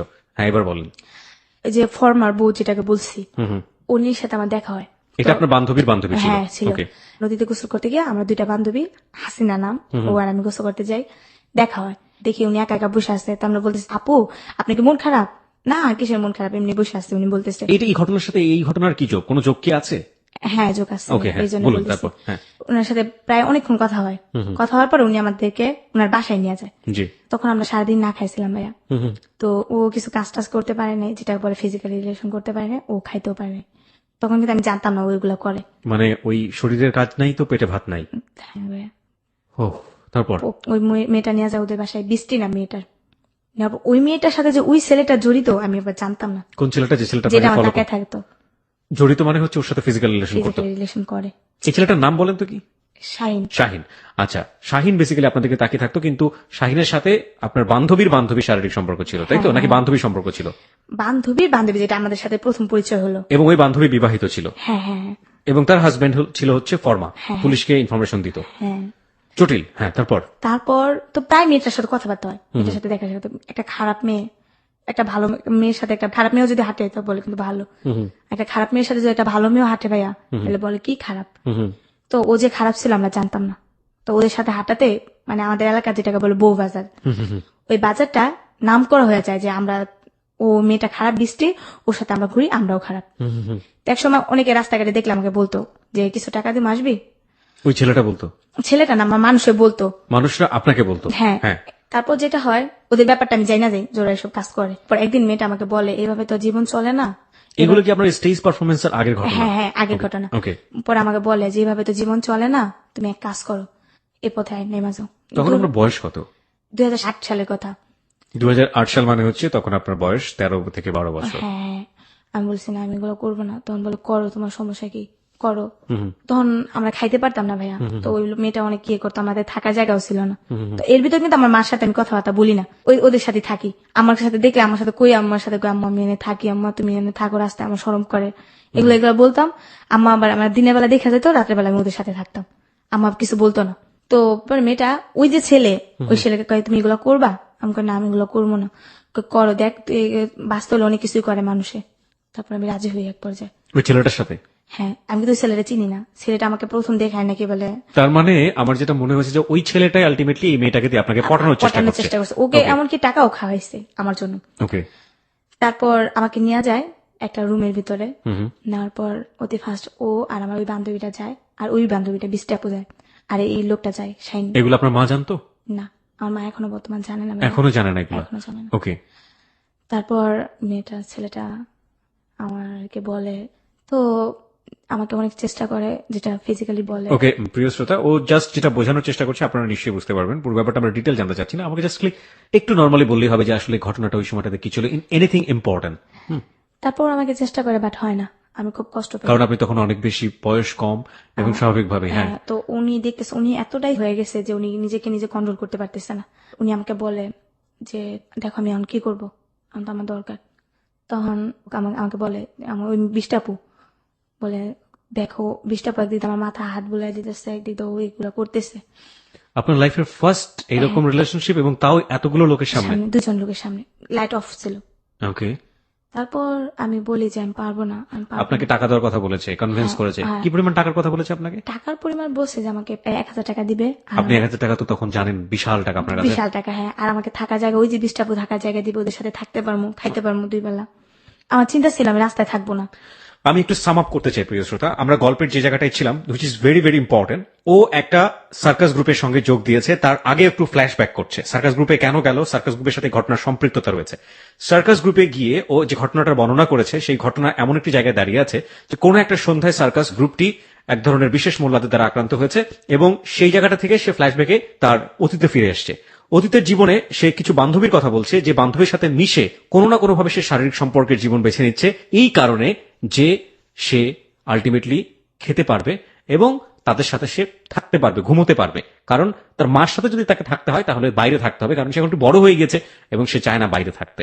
এখানে খুবই গুরুত্বপূর্ণ বিষয় যেটা, যে এই প্রস্টিটিউশন লাইফটাতে যাবার আগে তাকে খুব ভালো করে একজন ফলো করত, যে ছেলেটি আলটিমেটলি তার যে বান্ধবী ছিল, সেই বান্ধবীদেরকে দিয়ে কোনো না কোনো ভাবে মনিকে রাজি করিয়েছে। প্রথম যে রাতের বর্ণনা সে দিচ্ছে, সে রাতের বর্ণনাটুকু খুবই ভয়াবহ, আমরা ডিটেল জানতে চাইবো না, আপনি শুধুমাত্র ফ্লেভারটুকু বললেই হবে যে আসলে কি ছিল। হ্যাঁ, তারপর ও আমাকে যেটা হইতে পারে না, তো আমি বলি যে ভাই আমি পারবো না, আমি খুব কষ্ট পাইতেছিলাম।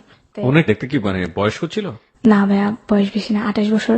28 বছর, আর আপনি তখন 12 বছর। হ্যাঁ, তখন আবার ওর মানি ব্যাগে বাইরে থেকে আসছে প্রায় 10-20 হাজার টাকা ছিল। বাইরে থেকে আসছে মানে দেশের বাইরে থেকে আসছে? দুবাই থেকে আসছে। ওই যে হাসিনা বলছে, ও কি করছে, ওর মানি ব্যাগ থেকে 1000 টাকা চুরি করছে। তো আমরা তো আইসা পড়ছি, 20 টাকা তো বলছে আমাদের ঘরে জায়গা দিবে না। কেন? কারণ এটা হয়নি, থাকি নাই। ওকে। তো আমরা রাত্রে কই যাবো, তখন কি করলাম আমরা, মানে কি হাসিনাও বের করে দিয়েছে আপনার সঙ্গে? আমাকে দুজনে। তখন আমরা 7 দিন না খাওয়াছিলাম, তো আমাকে এক হোটেলে নিয়ে গেল। আমার বলে কি খাবি বল, আমাকে কি খাবো, মানে তুই এত বড় হোটেলে ঢুকছস, যদি না টাকা দিতে পারলাম কিন্তু বাইরে যেতে হইব। তখন আমি কাঁদতেছিলাম একটু, আমার মনটা খুব খারাপ ছিল। তো বলতেছে কি খাবি বল, আমরা তো সারাদিন না খাইছিলাম, কি খাবি বল। আমি খাইতে পারবো না, কিছু খাবো না। আমি তুই টাকা পাবি কই, তুই খাস না রে ভাই, তুই অর্ডার দে, আমি তোকে বলতেছি। তো আমরা খিদার টাইমে অনেক কিছু অর্ডার দিলাম, ওইদিনকে পেট ভরা খাইছি, জীবনে প্রথম খাইলাম মনে হইতেছে। তারপর খাওয়া দাওয়া করার পর আমি টাকা দেওয়ার সময় থেকে ওর কাছে 1000 টাকার নোট, এটাও চুরি করেছে? ও চুরি করছে, কিন্তু তখন ও আমাকে বলে নাই যে আমি টাকা চুরি করছি। বুঝতে পেরেছি। তারপর আমি বললাম, হাসি ক সত্য করে তুই টাকাটা করতে পাইছিস? পরে কথা টাকাটা আমি এমন ওই জায়গা থেকে চুরি করছি। তারপর তো আমরা ভয় পেয়ে গেছি, যদি লোকটা আমাদের ধরে 1000 টাকা কি মুখের কথা, এই যে গেল 1000 টাকা তো ভাঙাভাঙি করলাম। তখন মেয়েটার সাথে আমার কথাবার্তা হয় না। তাই একদিন গোসল করতে গিয়ে মেয়েটার সাথে আবার দেখা হয়। কোন মেয়েটা এটা? ওই যে বৃষ্টি, যার পাশে আপনার থাকার কথা ছিল। ওর সাথে দেখার পরে ও আমাকে বলে ঠিক আছে যাওয়া হয়েছে, কিছু করো না। তো এর ভিতরে নতুন গোসল করতে সময় একটা জায়গায় গোসল করতেন আপনি? এটা তুরাগ নদী। তুরাগ নদীতে গোসল করতেন? হ্যাঁ। ওকে, হ্যাঁ, তারপর? তুরাগ নদীতে গোসল করতে সময় একটা ছেলে, সোহেল নাম, সেটা ভ্যান গাড়ি চালায়। তো উনি মাছ ধরতো, ওনাকে দেখতাম আমরা, জাল বাইতো, ওনার সাথে সাথে আমরা চাইতাম। আবারও আপনাকে বলি যে আপনি যে ঘটনার এখানে বিশাল বর্ণনা দিচ্ছেন, সেটার সাথে কি আপনার রংপুরের স্টেজ পারফরমেন্সের বর্ণনা আছে? হ্যাঁ আছে। ওকে, ফাইন। চলুন তারপর তো ওনারা দেখি গোসল করে। তো একদিন আমরা বিকালে গোসল করে ভাবতেছি রোদে, আমার আবার কাপড় চোপড় ছিল না, আমরা রোদে কাপড় শুকাইতাম। তো রোদে বসে বসে ভাবতেছি কি করবো, আজকে কইতে থাকবো, রাত্রে কই থাকবো।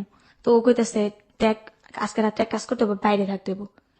তো এরকম করতেছি। তো ওই যে সোহেল বললাম, ও জিনিসটা দেখার পর ও আমাকে বলে কি করো তোমরা।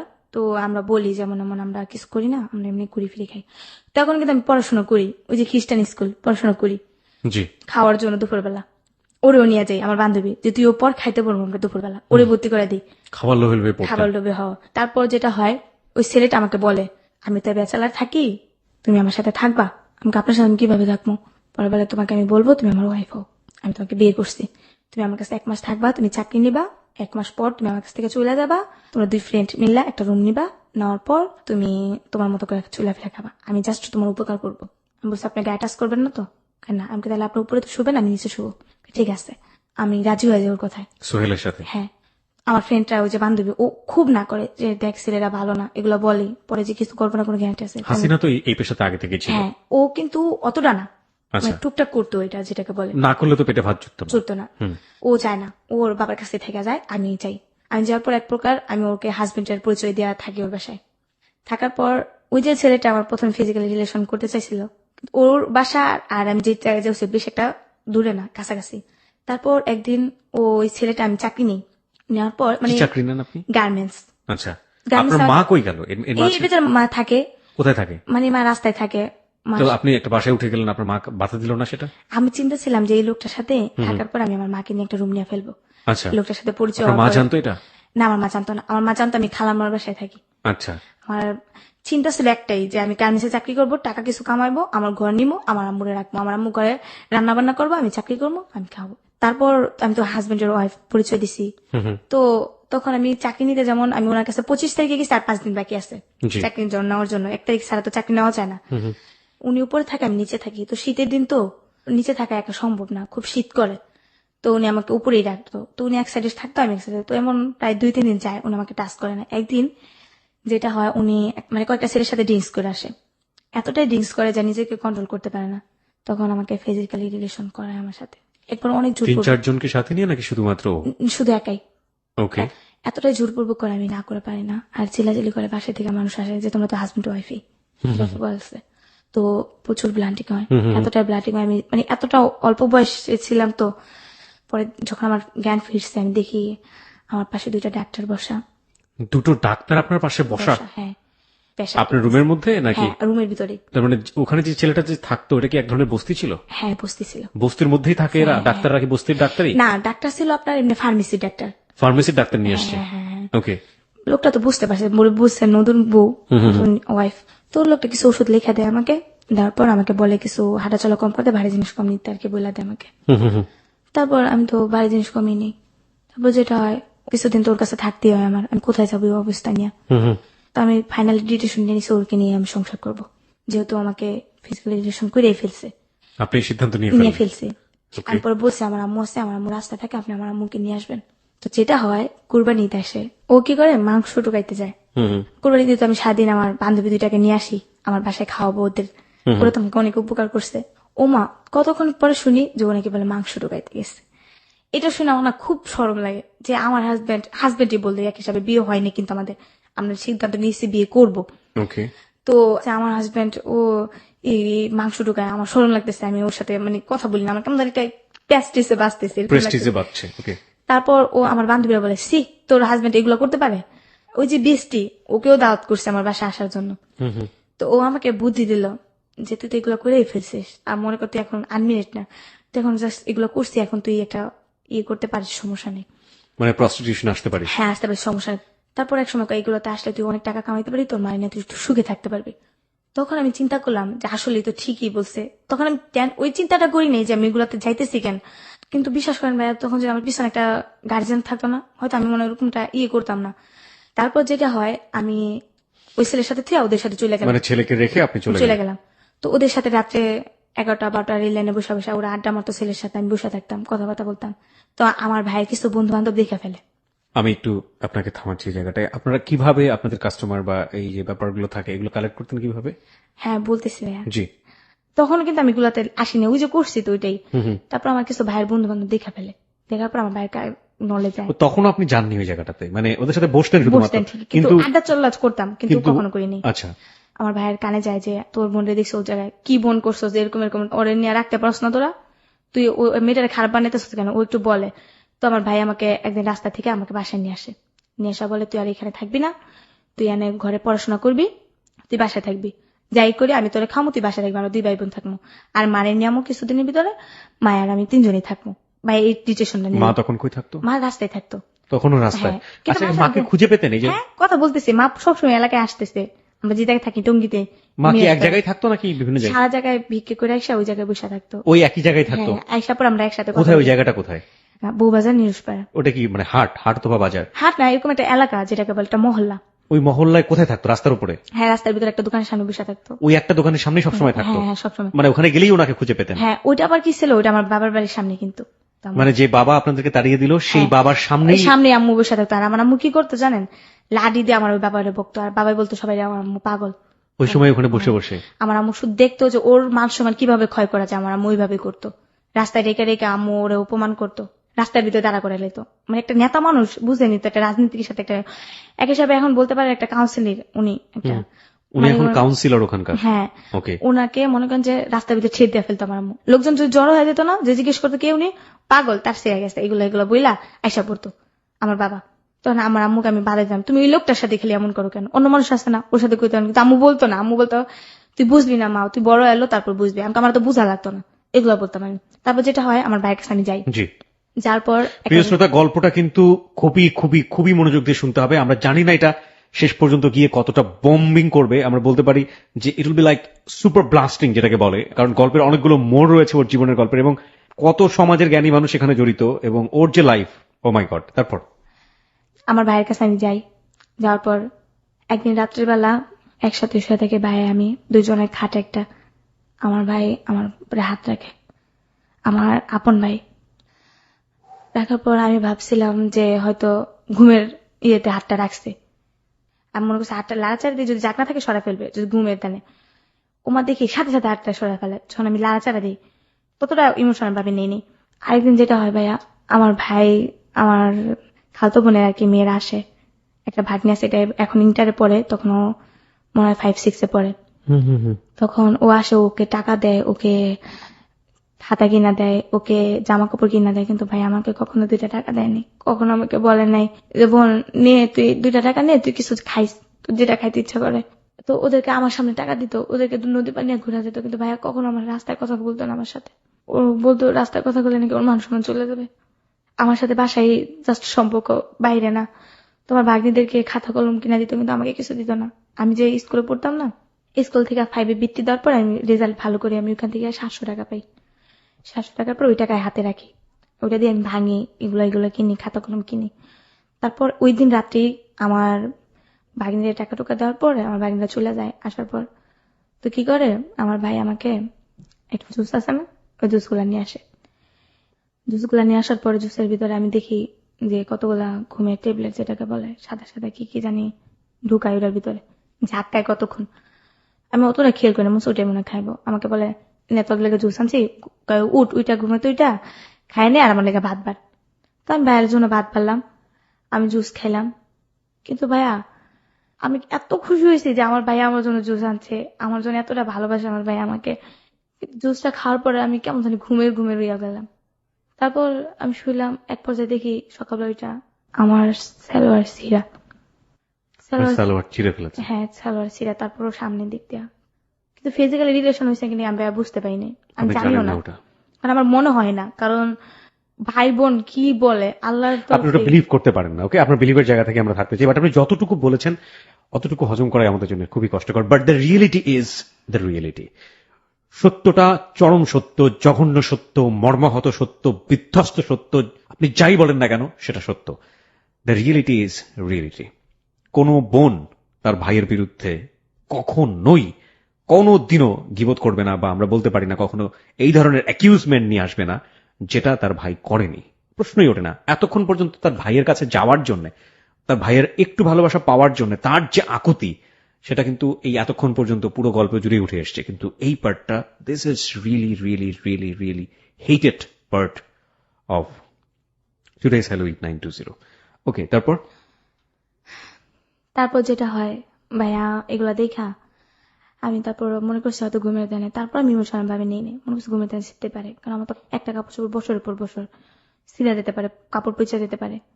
তো একদিনকা ভাইয়া চলে যায়, আমি দরজা জানলাম অফ করে, মানে জানলাটা ছিল যেমন শিক নেই, একজন ঢুকা যায় জানলাতে, তো কাঠের দরজা ছিল, দুই দরজা আমি সিটকাই মেরা, আর জানলাটা রশিদা বাঁধানো ছিল, রশিদা বাঁধা, বাইরে থেকে ঢুকার কোনো পরিস্থিতি নেই। তো ওইখানে আটকে আমি শুয়ে আসছি। তো অর্ধেক রাত্রে আমি ঘুমের থেকে কেমন সজাগ করে দেখি আমার ভাই আমার উপরে, মানে আমার উপরে।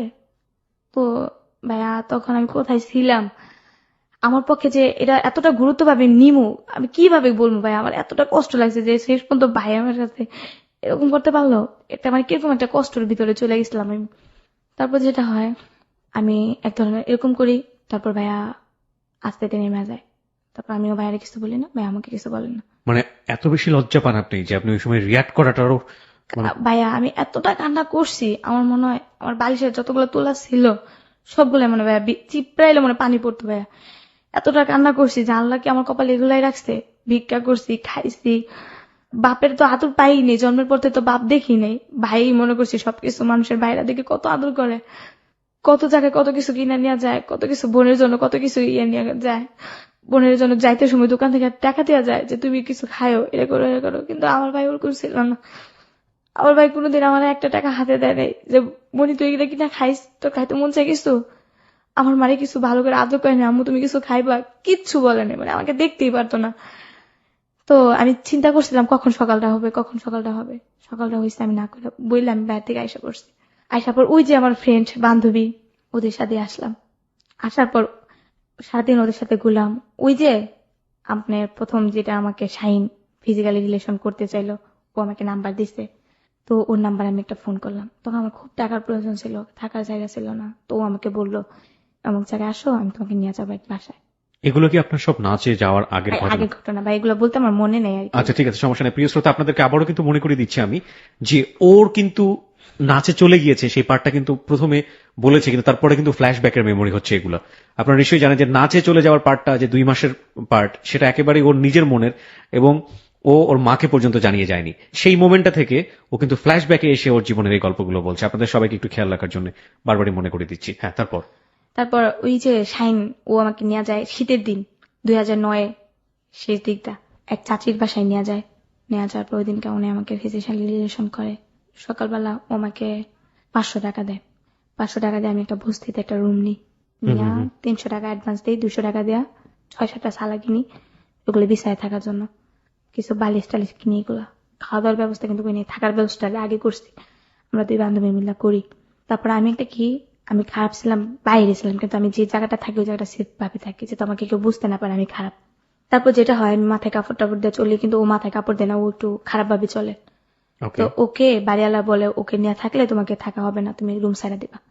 আমি বলছি ওর কারণে আমি কোথায় থাকবো, আমি ওকে বলি তুই একটা ব্যবস্থা করে নে। তো ওর সাথে আমার প্রায় ঝগড়া লাগতো ওই মেয়েটার সাথে, তো ও চলে যায়। যার পর আমি একাই থাকি। তারপর আমি আমার আম্মুকে নিয়ে আসি, আমার আম্মুকে নিয়ে ওই বস্তির ভিতরে থাকি। তো আম্মু কিছু টাকা দেয়, এর ভিতরে আবার ওই যে শাহিন, ওর সাথে আমি যাই, ও আমাকে কিছু টাকা দেয়, মাঝে মধ্যে যাই, ও আমাকে 1500 হেল্প করে। এর ভিতরে আমি একটা জব পেয়ে যাই, ওইখানে আমি কাজ করে আমাকে 1500 টাকা স্যালারি ধরে। তো এর ভিতরে আমার আম্মুর এমন একটা অসুখ হয়, ওই যে বলছিলাম ফকিরখানা যে একটা অসুখ, পাতলা পায়খানা, ওইখানেও এরকম হয়ে যায়। ইমিডিয়েটলি আমার নিম্নে তো 1000 টাকা দরকার, আমি কিভাবে পাবো ওই মুহূর্তে 1000 টাকা, কই পাবো? আমি চাইছিলাম এইগুলো সাইরা দেবো, সাইরা আমি যে জব পাইছি এগুলোই করবো, কিন্তু সারার আমার কপালে সহ্য হইলো না। তারপর আমি আবার ওই ভাইটারে ফোন দিলাম, শাহিন, যে আমার কিছু টাকা দরকার, আপনি আমার কিছু হেল্প করবেন। তো উনি আমাকে বললো আসো আমার সাথে, যেটা হয় ওনার সাথে আবার রাত্রে থাকলাম, উনি আমাকে 1000 টাকা দিল। দেওয়ার পর আমার আম্মুকে স্যালাইন দেওয়াই। তারপর থেকে এই যে জুই ঝালমুড়ি খাইতে গিয়া ওই জবটা ছেড়ে দিই, খারাপ কাজে লিপ্ত হয়ে যায়।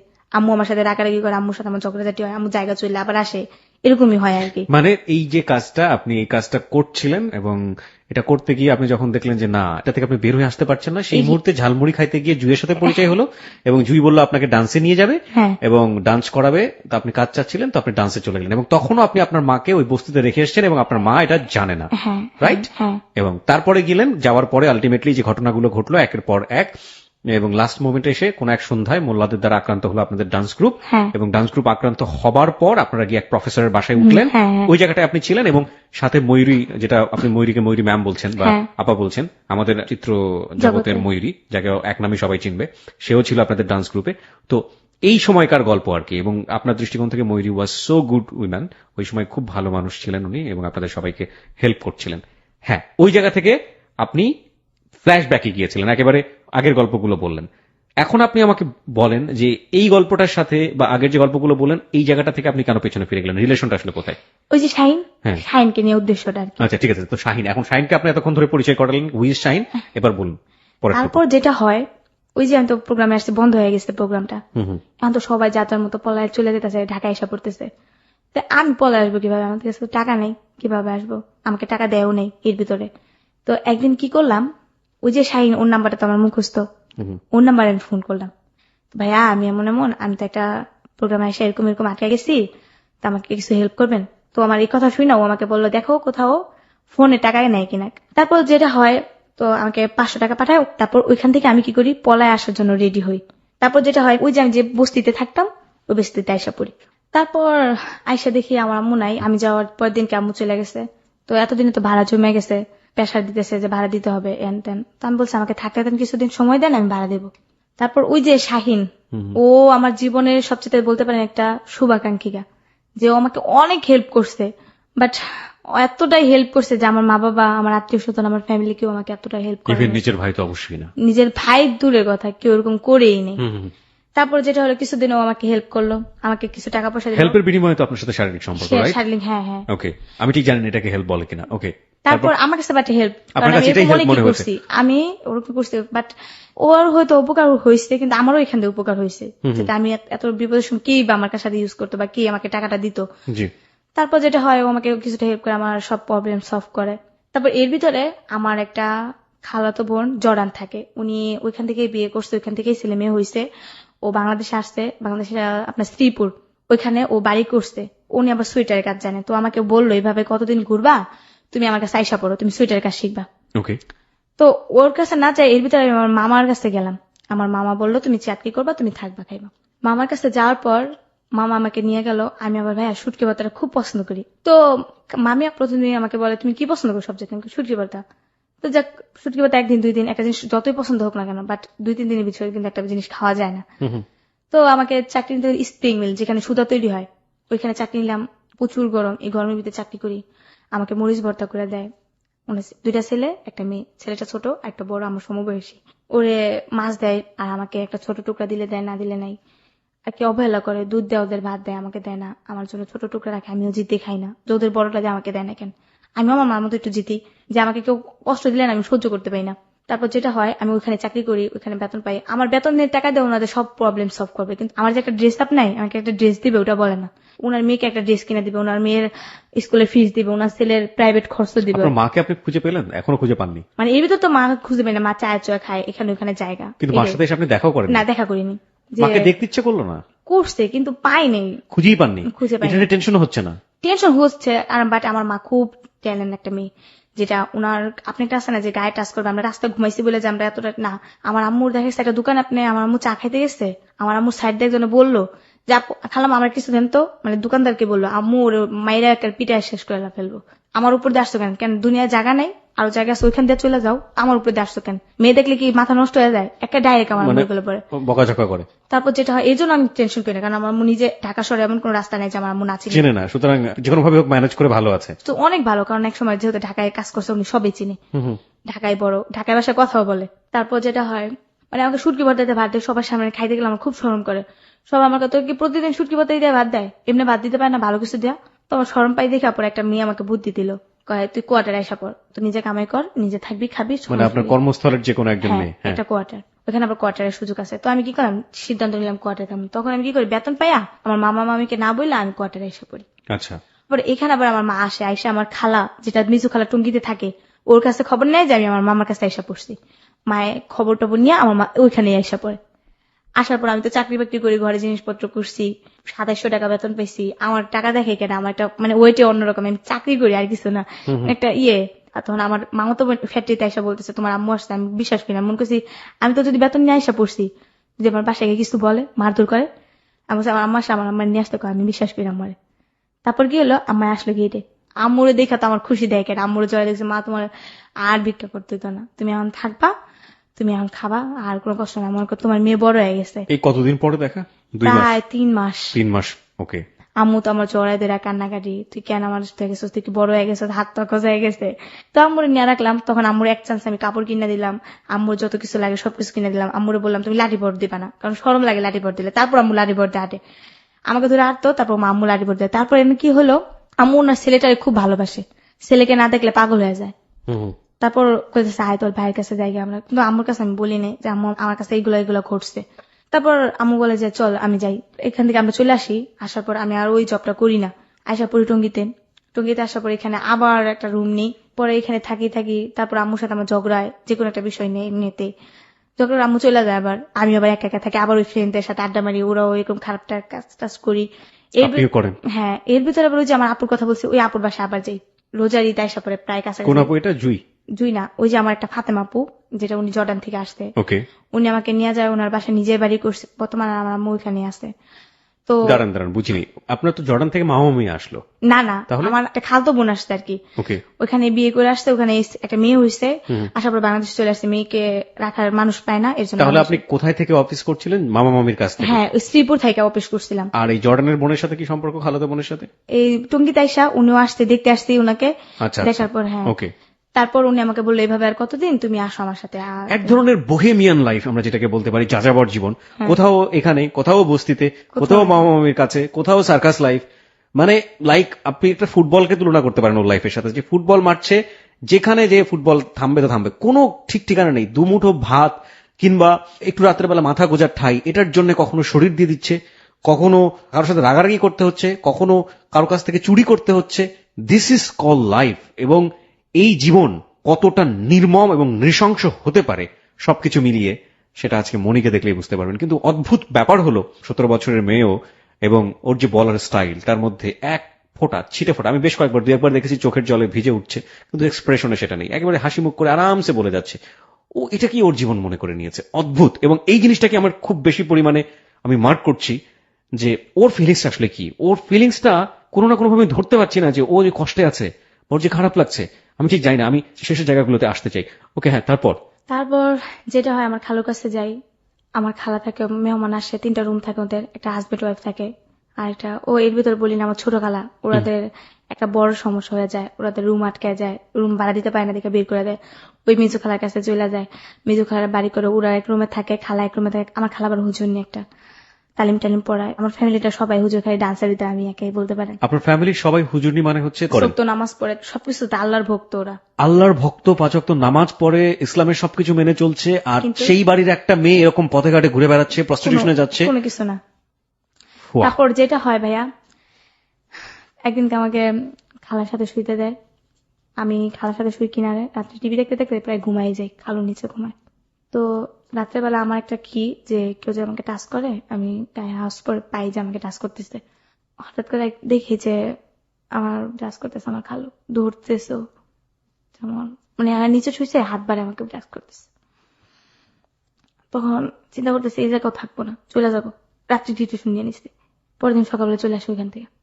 চলে আসার পরে আর কারো বাসায় যাবো না, একটা মনে সাহস হলো, কারো বাসায় যাবো না, একা একা রুম নিবো, একা একা থাকবো, একটা নিজের একটা ডিসিশন নিলাম, কারো বাসায় যাবো না। প্রিয় শ্রোতা, একটা মেয়ের পিতৃ পরিচয় না থাকলে, একটা মেয়ের যদি কোনো ব্যাকআপ না থাকে, এমনিতেই আমরা শুনি যে এই ধরনের ফ্যামিলি ট্যাবু, যেটার পার্সেন্টেজ এত ভয়াবহ আপনি চিন্তাও করতে পারবেন না। এগুলো নিয়ে যারা কাজ করে বিভিন্ন এনজিও, সেই পরিসংখ্যানগুলো আমরা দেখেছি, যে একটা মেয়ে পারিবারিকভাবে ছোট থেকে বড় হতে গিয়ে এ ধরনের কত রকমের টর্চারের, মানসিক টর্চারের শিকার হন, বিশেষ করে ফিজিক্যালি। সে বয়স্ক হোক কিংবা অপ্রাপ্ত বয়স্ক হোক, একেবারে নিজের ব্লাড রিলেশন থেকে শুরু করে কেউই সেখানে বাদ নেই এই তালিকায়। কিন্তু যখন দেখি যে পিতৃ পরিচয় নেই এবং এই মেয়েটাকে খুব সহজেই পাওয়া যায়, এই মেয়েটা কখনো সোচ্চার ভয়েস তার মুখ থেকে বের হবে না, খুব সুউচ্চ কণ্ঠে সে প্রতিবাদ করতে পারবে না, তখন কিসের খালু, কিসের আপন ভাই, কিসের বন্ধু, যেভাবে পারছে সেভাবে। ওকে, তারপর আমি ওখান থেকে আসার পর ওই যে শাহিন, ওকে আমি বলি যে আমি একটা রুম নিব, আমাকে একটু হেল্প করবেন। কি হেল্প? আমার তো একটা মাস চলা লাগবো, আমার তো ওই টাকাটা নাই, আমি কি করব? আপনি আমার একটা মাস জাস্ট হেল্প করবেন, আমি চাকরি নেব, তারপর আমি আপনার টাকা দিয়ে দেবো। তো ও আমাকে বলে, তো ভাই আমি যেটা ভুল করছি, আমি জানতাম না ও কিন্তু হিন্দু। তখন ও আমাকে বলে যে আমি তো হিন্দু, তুমি আমার সাথে কি করবো? আমি একটা অফার করি যে হাজবেন্ড পরিচয় আমি আপনাকে রাখবো, আমার কিছু মাস থাকবেন, তারপর যদি কোনো সমস্যা হয় আপনি চলে যাবেন, আমি থাকতে কোনো সমস্যা করবো না আপনার, আমার জীবন যাক যাক, কিন্তু আপনার কোনো সমস্যা হইতে দিব না আমি এভাবে বলছি। তারপর উনি আমাকে খুব বিশ্বাস করছে, তো উনি আমাকে একটা রুম নিয়ে দেয়, রুমের একটা মাস আমাকে চালায়, টাকা পয়সা যা যা বলে সব দিয়ে আমাকে হেল্প করে। আমি মাঝে মধ্যে অসুস্থ হয়ে গেলে, আমার তো আল্লাহ ছাড়া কেউ নাই ভাইয়া, একমাত্র বলতে পারেন উনি আমাকে হেল্প করে, টাকা পয়সা দেয়। তো আমি আবার কি করতাম, যে চাকরি নিয়ে ফেলছি গার্মেন্টস, তখন আমি হেল্পারি করি। মানে ভাইয়া এইসব কাজে কখন যায়, গার্মেন্টস একদিন অ্যাবসেন্ট করলে দুনিয়া গালাগালি করে, এসব কাজে যাইতে পারি না। আমি আবার অন্যটার আশায় থাকি না। আমি কি করতাম ভাইয়া, এই কথাগুলো আমি আজকে বলতেছি, যেটা ও জানে না এখনো। ও আমাকে টাকা দিত প্রতি সপ্তাহে, না 15 দিন পর পর, সপ্তাহখানিক পর পর, যখন না দিত তখন আমার না খেয়ে থাকতে হইতো। তখন আমি ওই সময়টায় জানি না, ও শুনলে আমাকে খারাপ মনে করবে, ভুল হলে আপনি আমার মাফ করে দিয়েন। ও আমাকে টাকা দেওয়া সত্ত্বেও আমি বাইরে যেতাম একমাত্র ভালো কিছু খাওয়ার লেগা, রান্না করার লেগা, কারণ ওর থেকে আমি চাইতাম, আমার খুব সরম লাগতো। আজ পর্যন্ত আমি ওর কাছে কোনো টাকা চাইনি, একমাত্র বেশি একটা সমস্যা ছাড়া। ও আমাকে হাইতে টাকা দিত, কিন্তু টাকা দিত তো ওই বিনিময়ে, বাট আসতো আয়সা রাত্রে থাকতো, সকালে ও চলে যেত, আমি সকালে অফিসে যাইতাম গোসল টোসল করে আর কি। তারপরে এই যে যেটা আমার বাসা পরিচিত ছিল, ওদের কাছে যাইতাম, যাই আমি কিছু টাকা 400-500 টাকা আনতাম, আইনা এগুলো দিয়ে আবার আমি চাল টাল কিনা ফেলতাম। ওর আশায় থাকতে হতো না, দিলে ওই টাকাটা আমার স্ট্রং থাকতো, আবার যখন ফুরা যেত আবার কিনা ফেলতাম, এরকম করতাম। মানে এই পেটের ভাতের জন্য, বাসাটা ভাড়া দেওয়ার জন্য আপনি মানে আমি টেনশন করতাম যেটা ভাইয়া, আমি একবেলা না খেয়ে থাকি, কেউ দেখবো না, কিন্তু একটা বাসা ভাড়া না পেলে যদি আমার বের করে দেয়, তখন আমি কোথায় থাকবো? এই জন্য আপনি প্রস্টিটিউশনে জড়ালেন। গার্মেন্টসও করতাম, এসব কাজও করতাম, ওর সাথেও করতাম। জি, গার্মেন্টসের কাজ করে আমি একসময় অপারেটর হয়ে যাই, তখন আমার বেতন হয়ে যায় 3500 টাকা। তখন আমি সব মিলাই 4 থেকে 5,000 টাকা পাই। তখন কিন্তু ওর টাকা আমার প্রয়োজন পড়ে না, তারপরও পরে, যেটা মাঝে মধ্যে ক্ষেত্রে লাগে। আপনি কি এই যে কাজগুলো করতেন, এগুলো করার জন্য কি আপনার একেবারে নির্দিষ্ট কিছু ক্লায়েন্ট ছিল, নাকি আপনি রাস্তায় দাঁড়াতেন বা? না না ভাইয়া, কখনোই না। তাহলে আমার কিছু বাসা ছিল, বাসা থেকে আমাকে ফোন করতো যে অমুক সময় তুমি আসবা, অমুকটা কয়টা কাজ করো, তুমি চলে। এগুলো কি ম্যারিড পার্সন নাকি ব্যাচেলর নাকি মেসে ভাড়া থাকে? কে এই যাদের সাথে এগুলো করতেন? মানে মেয়েরা না, বেসিক্যালি আপনি তো যে প্রস্টিটিউশনের কথা বলছেন, আপনার শারীরিক যে ব্যাপারগুলো জড়িত, আপনি বিভিন্ন ক্লায়েন্টের কাছে গিয়ে আপনি এগুলো করতেন, ওদের পরিচয় জানতে চাচ্ছি, ওরা কি? ওরা এক সময় কি দেখতাম যে হাজবেন্ড জানে, হাজবেন্ডের সামনে করাইতেছে এসব। আমি ঠিক বুঝতে পারছি না, মানে হাজবেন্ড ওয়াইফ দুজনেই জানে ব্যাপারগুলো? হ্যাঁ হ্যাঁ, এগুলা দুজনে শেয়ার করে। হাজবেন্ড লোক নিয়ে আসতেছে, ওয়াইফ রিসিভ করতেছে, রিসিভ করে দেখা গেছে যে মেয়েকে ভিতরে দিতেছে, হাজবেন্ড গেটটা লাগাই দিতেছে, আর হাজবেন্ড ওয়াইফ দুজনে ঘরে বসে আছে। তারপর শেষ হওয়ার পরে দেখা গেছে লোকটা আসলো, হাজবেন্ডের কাছে টাকা দিল বা ওয়াইফের কাছে টাকা দিল, হাজবেন্ড নিচে নামাই দিয়ে আসলো। মানে কোন একটা বাসায় গিয়ে আপনাদের জিনিসটা করতে হতো, এবং এগুলো সবকিছু প্রিসেট করা, সাজানো থাকতো। হ্যাঁ হ্যাঁ, দেখা গেছে একটা হাজবেন্ড ওয়াইফ আর একটা বাচ্চা, তো এক বাসায় ফ্ল্যাট নিয়ে রুম ভাড়া নিল, তো ওইখানে তো সন্দেহ করার মতো কিছুই নেই, যেহেতু হাজবেন্ড ওয়াইফ বাচ্চা আছে সাথে। তো ওয়াইফে বললো যে আমার হাজবেন্ড এমন একটা জব করে, মানুষ আসবে, আমি বা খাওয়াবো লোকজন, বা দেখা গেছে রুমটা নিল নিচতলায়, যাতে লোকজন আসতে সুবিধা হয়, গেটটা খুলে রাখলো, লোকজন ফট করে ঢুকে গেল, আবার বের হয়ে গেল। তো ওরকম ভাবে আর কি হইতো ওইটা। না, সেটা তো হতোই, কিন্তু কথা হচ্ছে যে আপনি কিভাবে বুঝতেন যে উনি আপনার ক্লায়েন্ট, বা আপনি ওই বাসাতে যাবেন? আপনাকে এগুলো কে বলে দিত? দেখা গেছে মেয়েদের দ্বারা পরিচিত হতাম। একটা মেয়ে আসতে, যেমন ওকে আমাকে বললো যে আমাকে কাজ করাতে হয়, তো একটা মেয়ে তো এক জায়গায় কাজ করে না, অনেক বাসায় কাজ করে, ওর তো এক জায়গায় কাজ করলে হয় না, যে জায়গায় লোক বেশি আসে ওই জায়গায় কাজ করে। তো বাট আমি ওইগুলো করতাম না, আমার পার্ট টাইম 500 টাকা হইলে আমার যথেষ্ট, আমি ওদিকে যেতাম, আমার শরীরের দিকটাও দেখতাম, এমনকি আমার রোজগারের দিকটাও দেখতাম। আমি অতিরিক্ত বেশি করতাম না, যেটা একটা আছে না মানুষের এই স্ট্রোক, এই দিকটা আমি একটু সতর্ক থাকতাম। এইডস এর ব্যাপারে আপনি সচেতন থাকতেন? দেখা গেছে যদি এইডস হয়ে যায় তখন আমি কি করব, বাট একটা প্রেগনেন্ট হয়ে গেলাম আমি, সাপোজ, ওই দিকটা সতর্ক থাকতাম যে আমিও তো কখনো সংসার করতে পারি, তখন আমি মানে আমার হাজবেন্ডের কাছে কি পরিচয় দেবো বা কি বলবো? এগুলো তো আপনাকে কেউ কখনো বুঝিয়েও দেয়নি, আপনি আমি নিজে থেকেই করতাম, কারণ আমার সংসার হতেই পারে স্বাভাবিক। প্রিয় শ্রোতা, দেখুন, একটা মেয়ে যার কোনো সংসার নেই, কেউ নেই, মা এক ধরনের মানসিক প্রতিবন্ধী, সে ভিক্ষা করে বেড়াচ্ছে। এই মেয়ে প্রত্যেকটা ঘাটের পানি খেয়ে খেয়ে খেয়ে খেয়ে এই জায়গাটায় আজকে এসছে, এবং ওর ভিতরে এই জিনিসটা কাজ করছে যে আমি যে কাজটা করছি আমার পেটের জন্য দরকার, এবং এটা করতে গিয়ে যেন আমার এইডস না হয়ে যায়, এটা করতে গিয়ে যেন আমার সংসার যদি কোনোদিন হয় তার কাছে যেন আমি জবাবদিহি করতে না হয়। অনেক কিছুই শিখছি, আমি প্রতিনিয়তই শিখছি হ্যালো 8920 থেকে। আজকে এই 17 বছরের মেয়েটার কাছ থেকে অনেক কিছু আমি শিখবো এবং শিখছিও। চলে যাচ্ছি মনির কাছে। মনি, পুরো ব্যাপারটা আমি জানতে চাই না। আমি জানি যে এই যে প্রস্টিটিউশন এটা একটা বিশাল একটা সিন্ডিকেট। আপনি তো ঢাকা শহরেও আসতেন, রাইট? অবশ্যই, আমি বলতে পারি না আমি ঢাকা শহরের মেয়ে। ঢাকা শহরেই আপনি বেশিরভাগ সময় কাটাতেন বা বিভিন্ন ভাবে এটাতে ইনভলভ ছিলেন। যারা আপনার সাথে মিশতো, মানে যারা আপনার সাথে এই কাজগুলো করতো, তারা কি ধরনের, আমি এটা জানতে চাচ্ছি। আমি একজনের নাম বলবো না, একটা নাম নেই দামি লোকই। তো ওনার সাথে আমার ভালো একটা রিলেশন ছিল। উনি আমাকে ক্লাবে নিয়ে যায়। একদিন ওইগুলো করতে গিয়ে ওনাকে আমাকে জিজ্ঞেস করে, তুমি দেখতে তো খুব সুন্দর। আসলে আমি দেখতে অতটা সুন্দর না, কালো, দেখতে খারাপ। তারপরও বলছে যে তুমি দেখতে তো খুব কিউট, তুমি এত অল্প বয়সে এগুলোতে আসতো কেন? তারপর আমি বললাম, ভাইয়া পেটের দায় মানুষ অনেক কিছুই করে।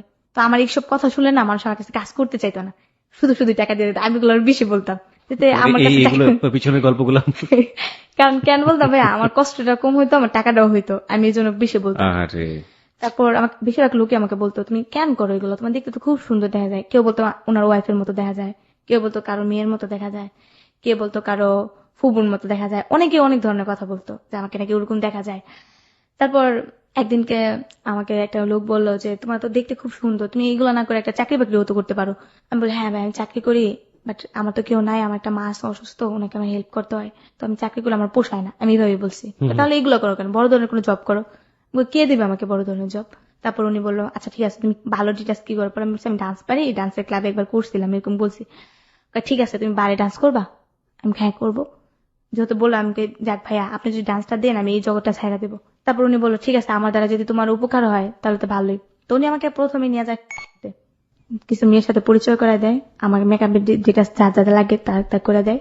উনি আবার ওই যে ড্রিঙ্কস যারা দেয় না, লোকটা কি জানি আর কি, আমি সঠিক খেয়াল নেই। তো ওই লোকটা আর কি আমাকে পরে নিয়ে যায়, নিয়ে যাওয়ার পর আমাকে ড্রেস আপ করতে বলে। এই ফার্স্ট আমার নাচা বাইরে। তারপর আসলাম, তখন বলে ড্রেস আপ খুলতে, যেটাকে বলে নেকেট পোশাক। লোকরা এখানে বিয়ার খাচ্ছে, খাওয়া দাওয়া করতেছে। ওখানে তো খুবই হাই সোসাইটির লোকজন। হ্যাঁ, খুব হাই সোসাইটি। এখানে বলতে পারেন একবার কালো আমি, তারপর সবাই ফর্সা। আর আমাকে কি করছে জানি না, আমার মেকআপের পরে আমার ফেসটাই অন্যরকম দেখা যায়, সবাই বলে নাকি আমি অনেক সুন্দর দেখতে। তারপর আমাকে কি করে, যেটা পুরো শরীরে মেকআপ করতে হয়, আমাকে পুরো শরীরে মেকআপ করে, পুরো শরীরে আউট ড্রেস আপ করতে হয়। সবাই আমাকে চয়েস করে, কোনো মেয়ে কাছে আসতে পারে না, আমাকে অনেকে কাছে নেয়। তো এখানে আমি এক চান্স আমি প্রথমেই বকশিস পাই আপনার 18,000 টাকা। এই প্রথম জীবনের প্রথম। কত সালে এটা? 18,000, এই 2011 দিকে মনে হয়। প্রিয় শ্রোতা, 2011 ঘটনা। যে হোটেলটির নাম এখানে ব্যবহার করা হচ্ছে ঢাকা শহরের 5 স্টার হোটেল, এবং আমরা হোটেলের নামটি এখানে মিউট করে দিয়েছি আমাদের প্রয়োজনের স্বার্থে, আমাদের অনুষ্ঠানের স্বার্থে, এথিক্সের জায়গা থেকে যায় না। আপনারা নিশ্চয়ই জানেন যে কোন ধরনের হোটেলগুলোতে ধরনের ঘটনা ঘটতে পারে। মেগা 5 স্টার হোটেল আমরা বলতে পারি। আমরা হোটেলের নামটা এখানে মিউট করে দিচ্ছি। বাট এই 2011 সাল খুব বেশি দূরে না, এবং সেখানে এই মেয়েটি গিয়েছে কোন একটা ক্লায়েন্টের প্রেক্ষাপটে। সেখানে গিয়ে সে নেকেড ডান্স করছে, এবং নেকেড ডান্স করার পরে সে জীবনে প্রথম 18,000 টাকার মুখ দেখলো। যে মেয়েটি 500 টাকার জন্য নিজের শরীরটি বিকিয়ে দিতে বাধ্য হয়। তারপর তো লোকটা আমাকে 18,000 টাকা দেয়। লোকটা আমাকে খুব লাইক করে, দেখে আমাকে খুব খাবার দাবার দিতে, কোল্ড ড্রিঙ্কস এগুলো যেগুলো জীবনে খাইও নাই ওগুলা খাওয়াইছে। প্রথম ড্রিঙ্কস করি, যেটা সত্য কথা, আমি খাইতে চাই না, খাইতেই হবে, কারণ ডান্স করতে আসতো। কিসের জীবন, কিসের কি। লোকটা ঢাকায় ভাষা কথা বলে, তুমি খাও, তুমি সমস্যা নেই, তোমার কিছু হবে না। তো আমি এতটাই খাই ফেলি, একবারে মাথা ঘুরাতে থাকে, ওইখানে ফিট হয়ে যায়। আমি আমাকে একটা রুমে নিয়ে যায়, রুমে নিয়ে আমাকে হুশ করানো হয়। সবাই বলে এগুলো খাইতে পারো না, খাও কেন? আমাকে জোর করছে, আমি খাইছি, জীবনে খাইনি, খাইছি। আমি আবার সবসময় সত্য কথা বলি। যাক, ওই টাকাগুলো পাই আমার আর এইসবের দিকে মনেই নেই। আমার এখন ইচ্ছা আমি ডান্স করবো, টাকা কামাবো দুই হাতে।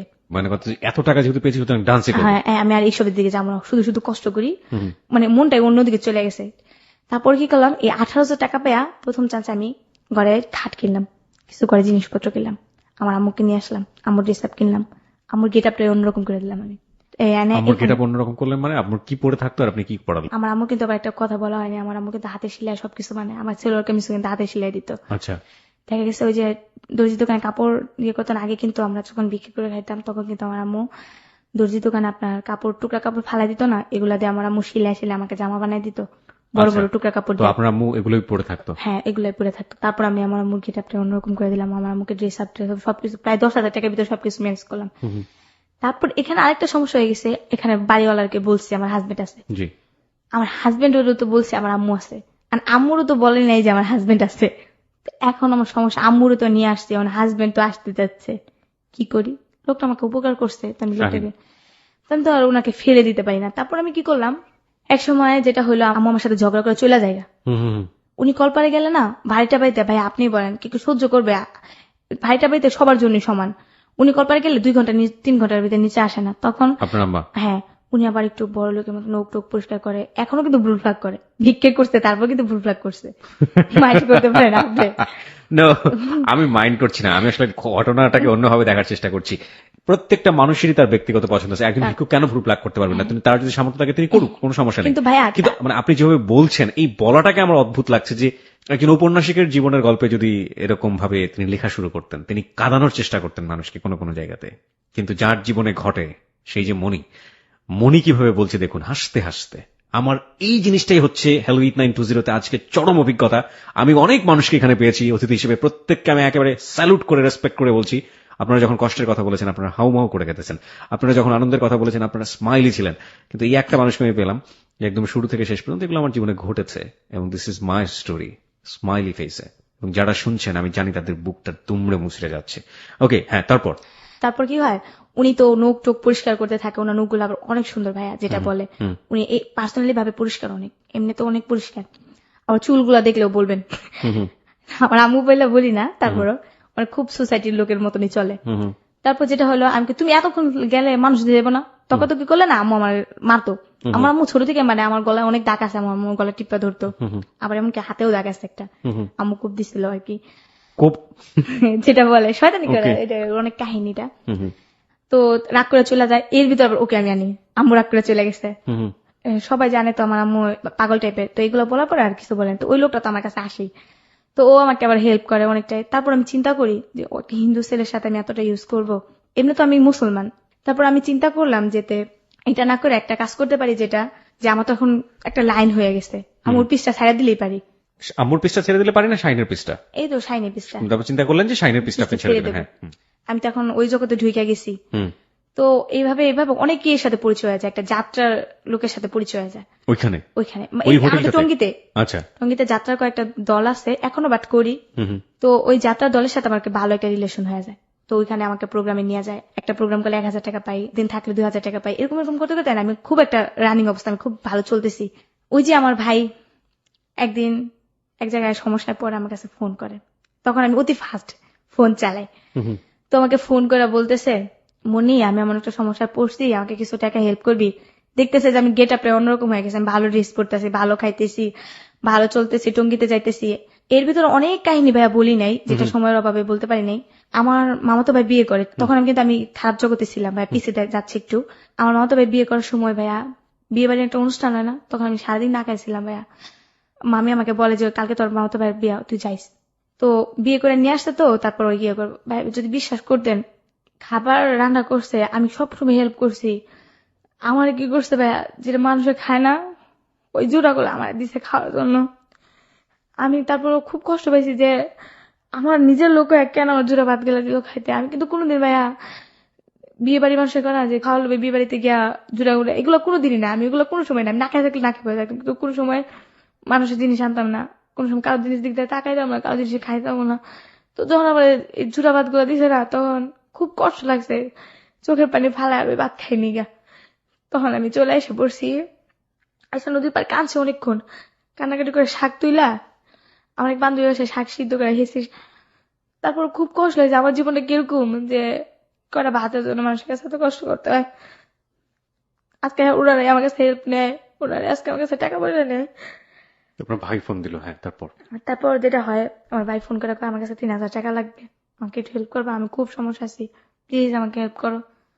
আমি বলছি আচ্ছা ঠিক আছে, আমি আর না করিনি। আমার ভাই চাইছে যেহেতু আমার কাছে আছে টাকা, তারপর আমি দিয়ে দিচ্ছি 3000 টাকা। এর ভিতরে আমার মামা মারা যায়। আমার মামা তো ভাই ছোট, সুমন নাম, ও এখন উত্তরাতে জব করে। তো ও আমাকে দেখতে পারতো না, ওর ঘরে গেলে আগে কত খারাপ মেয়ে, তুই এখানে আসছিস কে, তোর জন্য কি আমার ভাবিরা খারাপ হইব নি, বের হয়ে যা। ও আমাকে তো এমন সময় যাতে লাথি দেওয়া করতে বের করে দিত, এমন সময় যাতে চুলের মুঠি দেওয়া করতে বের করে দিত। সবাই টিভি দেখতেছে, আমি টিভি দেখতেছি, আমার কিলিকা টিভি দেখতেছি, ও আসতো, মামি আমার বের করে দিত। মামির একটু পানি চেপা দিলে মামি দুপুরবেলা ভাত খেতে দিত আমাকে। উনি অসুস্থ ছিল তো, পানি চেপা দিলে কিছু ভাত খেতে দিত, আর পানি চেপা না দিলে ভাত দিত না। কইতো খাইতে হোস, এই জায়গায় খাইতে হোস, এমনি কইতো। ওই মামাতো ভাই টানার সময় পড়ে গেছে ওনাদের। কি বলবো, মামার মারা যাওয়ার পর ওনাদের খাবার দাবার একটা অসুবিধা হয়ে যায়। ভাইয়া একলা সংসার চালাতে পারে না, 6,000 টাকা রুম ভাড়া দেয় ওরা, চলে না। খাবার দাবার না, মামি কান্নাকাটি করে, মামি চা খাইতে পারে না ঠিক মতো। আমি যাইতাম প্রায়, মামার মারা যাওয়ার পরে যাই। তখন আমি কি করলাম, ওনাদের হেল্প করি। যখন যাই 200, 300, এখনো 500, 600, 700, 1000, কালকেও দিয়ে আসছি টাকা। যখনই যায় ওনাদের চাইল না থাকলে আমি চাইল কিনা দিই। আমার মামা তো বাইরে যেটা বিয়ে বাড়িতে আমার খাইতে দেয় নেই, ওর একটা বাচ্চা হয়েছে 3 বছর বয়স, ঠান্ডা, নিউমোনিয়ার কাছাকাছি গেছে, টাকা পয়সা নেই, কেমনি কি করবো। আমার কাছে ফোন করছে যে আমার বাচ্চাটা মরার অবস্থা, তুই কিছু হেল্প করবি। আমি শুই না তো, 7:30 গেছি, ভর্তি করাইছে, আমার থেকে নিচে 3500 টাকা নিচ্ছে। আমি আরো এমনিতে 500 টাকা দিছি, মোট 4000 টাকা দিছি। তারপরে আমি কাকে ছেলের সুস্থ করেন, পরে আমার টাকা দেওয়ার চিন্তা করেন, দিয়ে আমার সমস্যা নেই, আমি তো আসি। আর আমার বিপদ হলে তো আপনারা আসেনি। আর আপনি এভাবে নেচে এই টাকাগুলো রোজগার করছেন? আমার তো ঘর ভাড়া দিতাম। আম্মুরও তো এইভাবে রাখা যায় না, হেল্প করতেছে ওদের। ওই দুলাভাইয়ের কথা আপনি বলি নাই, যেটা দুলাভাই ভাগ্নি, ওদের বাসায় রাত্রে থাকতাম। ও আমাকে বলছিল একদিন ছোট থাকতে, 10টা টাকা দেবো, 2টা দিতে দিবি, একটা ডাইরেক্ট ভাই এইভাবে বলছে। আমি কতগুলো বলছি আপনার কাছে, আবার বিশ্বাস করে না, আমি নাকি খারাপ দেখে এগুলো বলি। কোন দুলাভাই এটা? ওই যে আমার ভাগ্নির কথা বললাম না, ভাইয়া টাকা দেয় ওদেরকে, ওর বাপ এরকম ভাবে বলছে আপনাকে 10টা টাকা দিব, 2টাই দিতে দিবি, এগুলো বলছে ভাইয়া। তারপর আরো বলছে অনেক কাহিনী, এগুলো ভাইয়া বলছে। তারপরে আমি এগুলো বলছি আপার কাছে, আপা কয় তুই খারাপ দেখে সবারই খারাপ চোখে দেখিস। তারপর আমি অতটা ইয়ে করি নেই। দুলাভাই উনিও আমার মার দূর করে বের করে দিত, এগুলো বলার পর তো উনি আমার দেখতে পারে না। আর আমার খালু যেটা বলছিলাম, ওনার বাসাতে ঢুকতেই দেয় না, দেখলে আমাকে জুতা লয় বাইরে দিব, এগুলো করে। তারপর আমার ভাগ্নি এসএসসি পরীক্ষা দিব, যেটা ওই যে আমার ভাইয়ের টাকা পয়সা দেয়, এসএসসি পরীক্ষা দেবো, পরীক্ষার ফিস দিতে পারতেছে না, 3,000 টাকা ফিস লাগবে। টাকা দিবে কারো কাছে যায় না, আমার কাছে আইসে, মনি আমার কিছু টাকা হেল্প করবা, পাইতেছি না, আমার মেয়েটা এসএসসি পরীক্ষা দিতে পারবো না, তুই যদি হেল্প করিস বোন অনেকটা উপকার হবে। আমার মেয়েটা পারতো না, ও আমার গিয়ে কোথায় আন্টি দেও না, তুমি চাও আমি সারা জীবন স্বপ্নটা আমার এমনি যাক।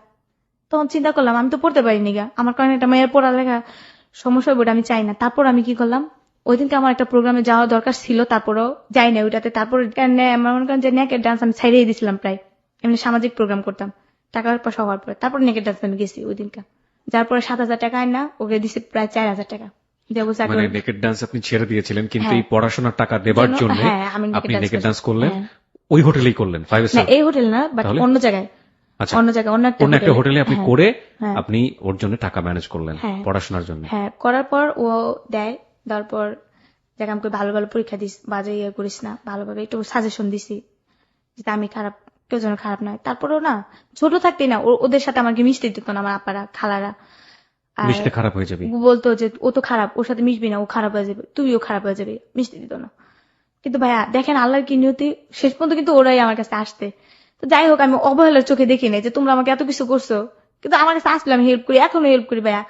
কয়েকদিন আগে আমি একটা মোবাইল দিচ্ছি ওরে, ও কলেজে যায়, টঙ্গী কলেজে পড়ে, যাইতে তো অসুবিধা হয়, রাস্তাঘাটে কত সমস্যা হতে পারে, দুলাভাই একা কুলাইতে পারে না।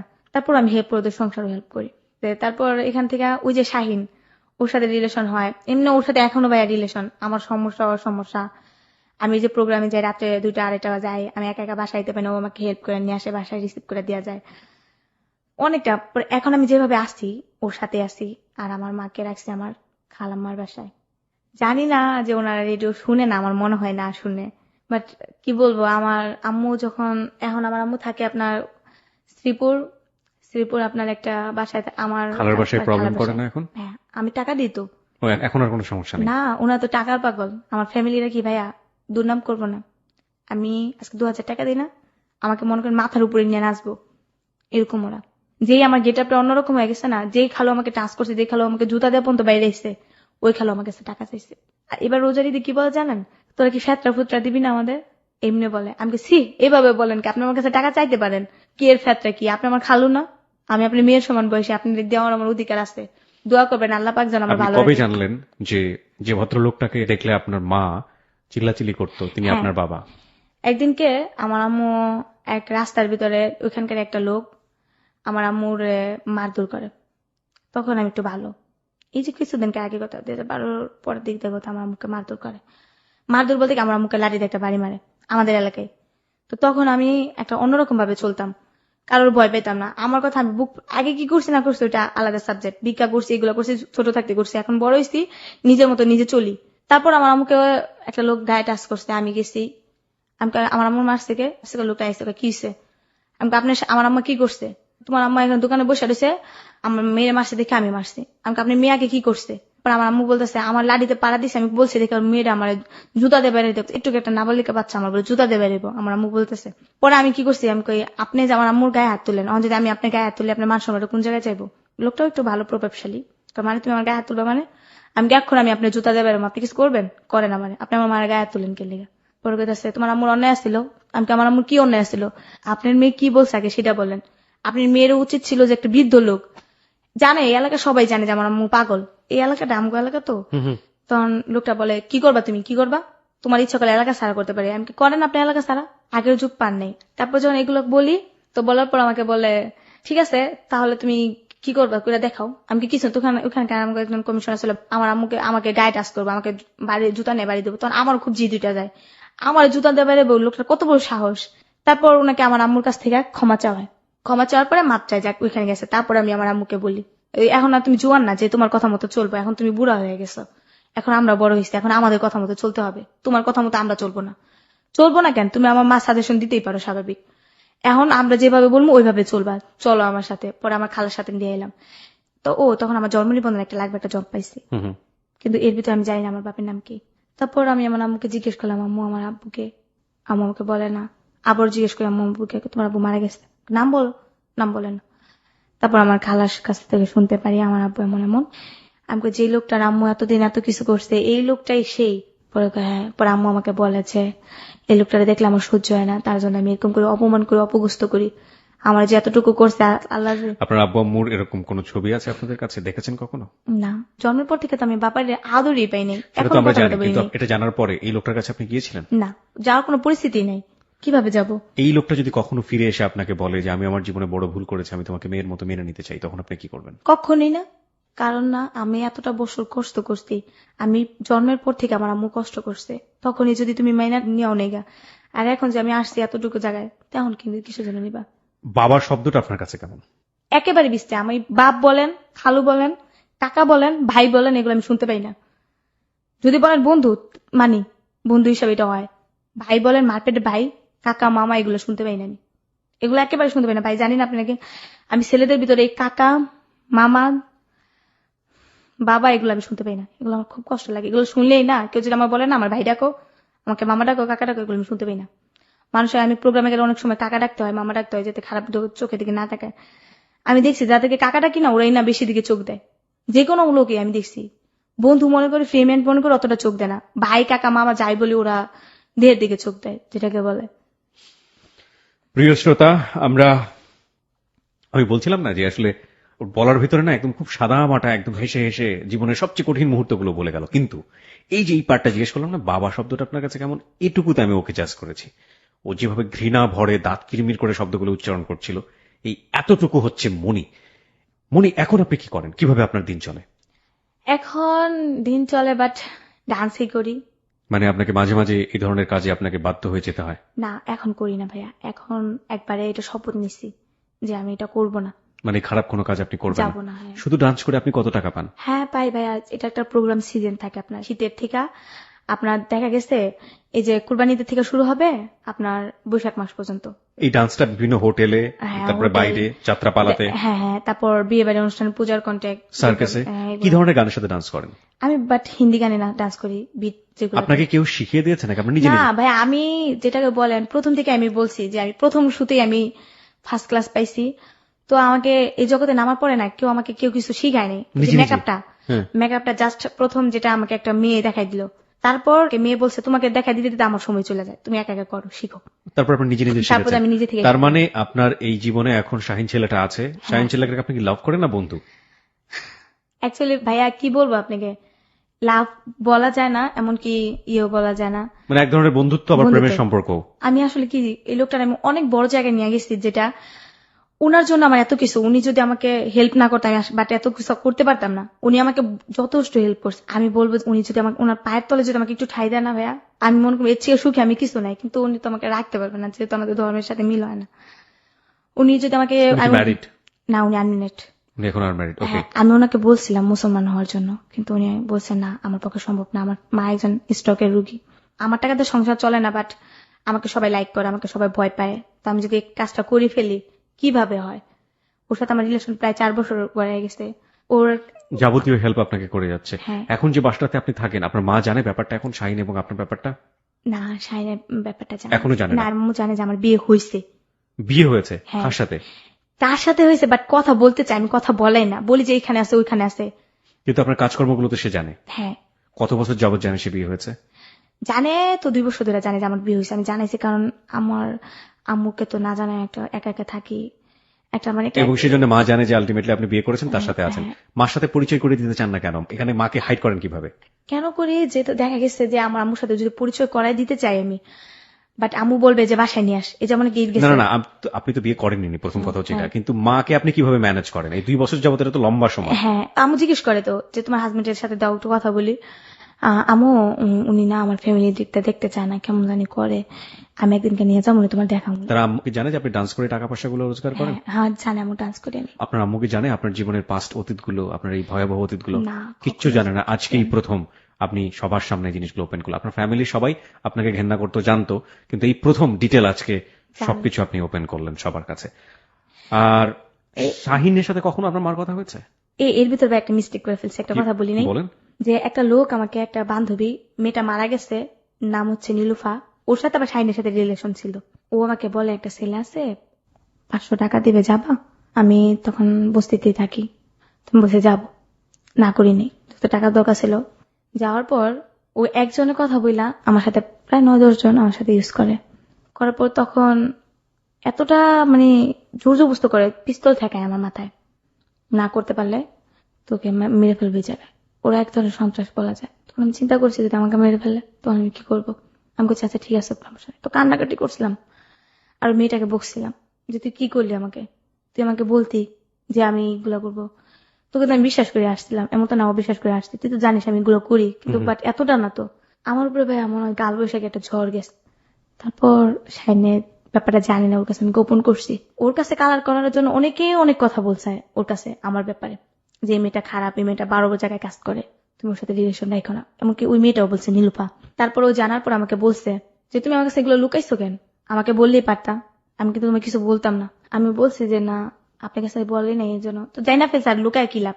তো ও কি করছে, ও কয়েকটা বন্ধু বান্ধবের সাহায্য করছে, ভাই আমি ওরে পুলিশে ধরে তুমি, ও কি লেগে এই মেয়েটার সাথে এরকম করলো শাহিনে।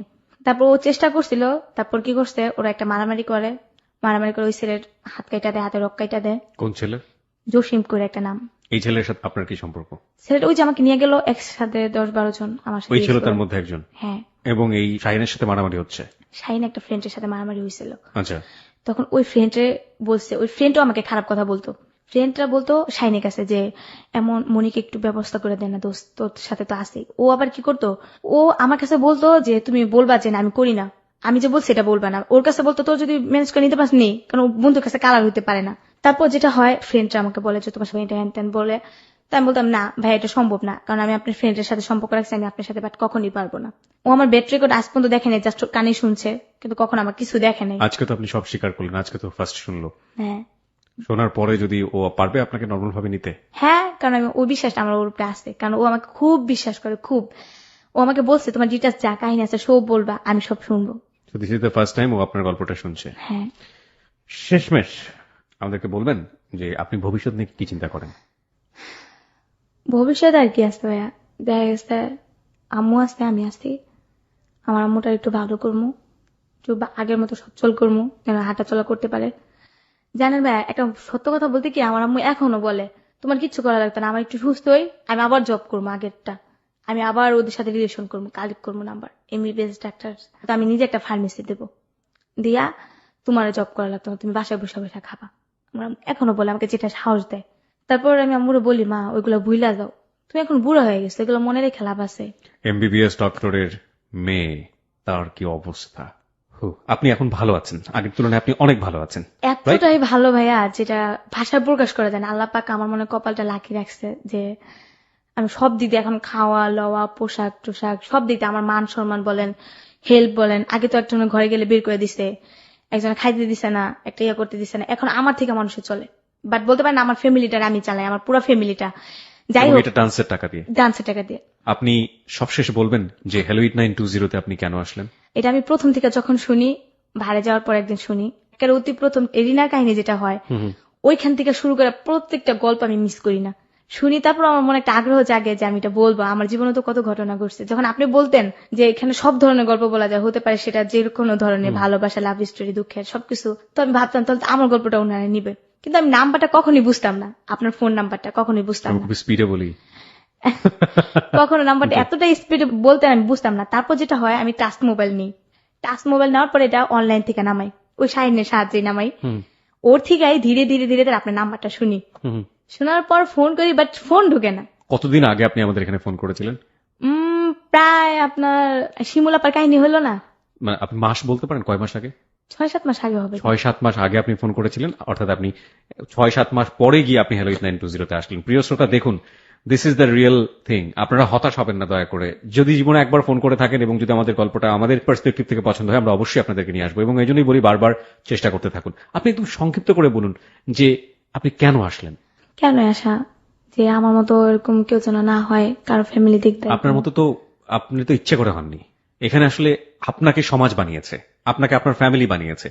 এই জায়গাটা থেকে, এত জঘন্য জায়গা থেকেও যে আপনি নিজেকে বাঁচিয়ে নিয়ে এমন একটা জায়গায় নিয়ে আসছেন যখন আপনি ভবিষ্যতের কথা চিন্তা করতে পারছেন, একটা সুন্দর সময়ের কথা চিন্তা করতে পারছেন, এটা তো আপনার নিজের জায়গাটা থেকে। কিন্তু আপনার সমাজকে কি বলার আছে, পরিবারকে কি বলার আছে? পরিবারকে বলার একটাই কথা যে মানুষের এমন অবহেলা করতে নাই। একটা মানুষ তো অনেক কিছুই করতে পারে, একটা মেয়ে তো অনেক কিছুই করতে পারে, হোক সে পাগলের মেয়ে, হোক সে ভিক্ষুকের মেয়ে। তার যদি একটু সহযোগিতা করে, 2টা ডাল ভাত খাওয়া, একটু সহযোগিতা করে, তাহলে কিন্তু মেয়েটা অনেক কিছু করতে পারে। আমাদের এখানে হ্যালো ইট 920 তে এরকম গল্প প্রচার হওয়ার পরে শত শত লোক সে মেয়েটাকে বিয়ে করতে চান, এরকম অনেক রেকর্ড আছে। আপনাকে যদি কেউ এরকম চায়, সে বিয়ে করে তার ঘরে ঘরণী করবে, আপনাকে সুন্দর একটা জীবন দিবে, আপনি করবেন? কি বলবো ভাইয়া, যেহেতু বিশ্বাস করতে পারেন এরকম অচেনা একজন মানুষ? আমি বিশ্বাস করতে পারি না, কারণ যে জানে একটা মেয়ে অন্য ধরনের কাছে রিলেশন করছে, বাট সবকিছুই হয়েছে, মেয়েটা সবকিছুই বিলাই দিছে, আমার কাছে কিছুই নাই যে আমি আমার হাজবেন্ডকে দিব। কি বলবেন, কিছুই নেই আমার কাছে যে আমাকে একজন কি বিয়ে করে, বরঞ্চ অসুখী হবে, সুখী হবে না। আপনি বিশ্বাস করতে পারেন না তাকে, তাই তো? এই জন্যই বলি প্রিয় শ্রোতা, আপনারা অনেকেই আপনাদের অন্তর থেকে ভালোবেসে এরকম অনেক গল্প এসছে, মনীষার জন্য এসছেন, বর্ষার জন্য এসছেন।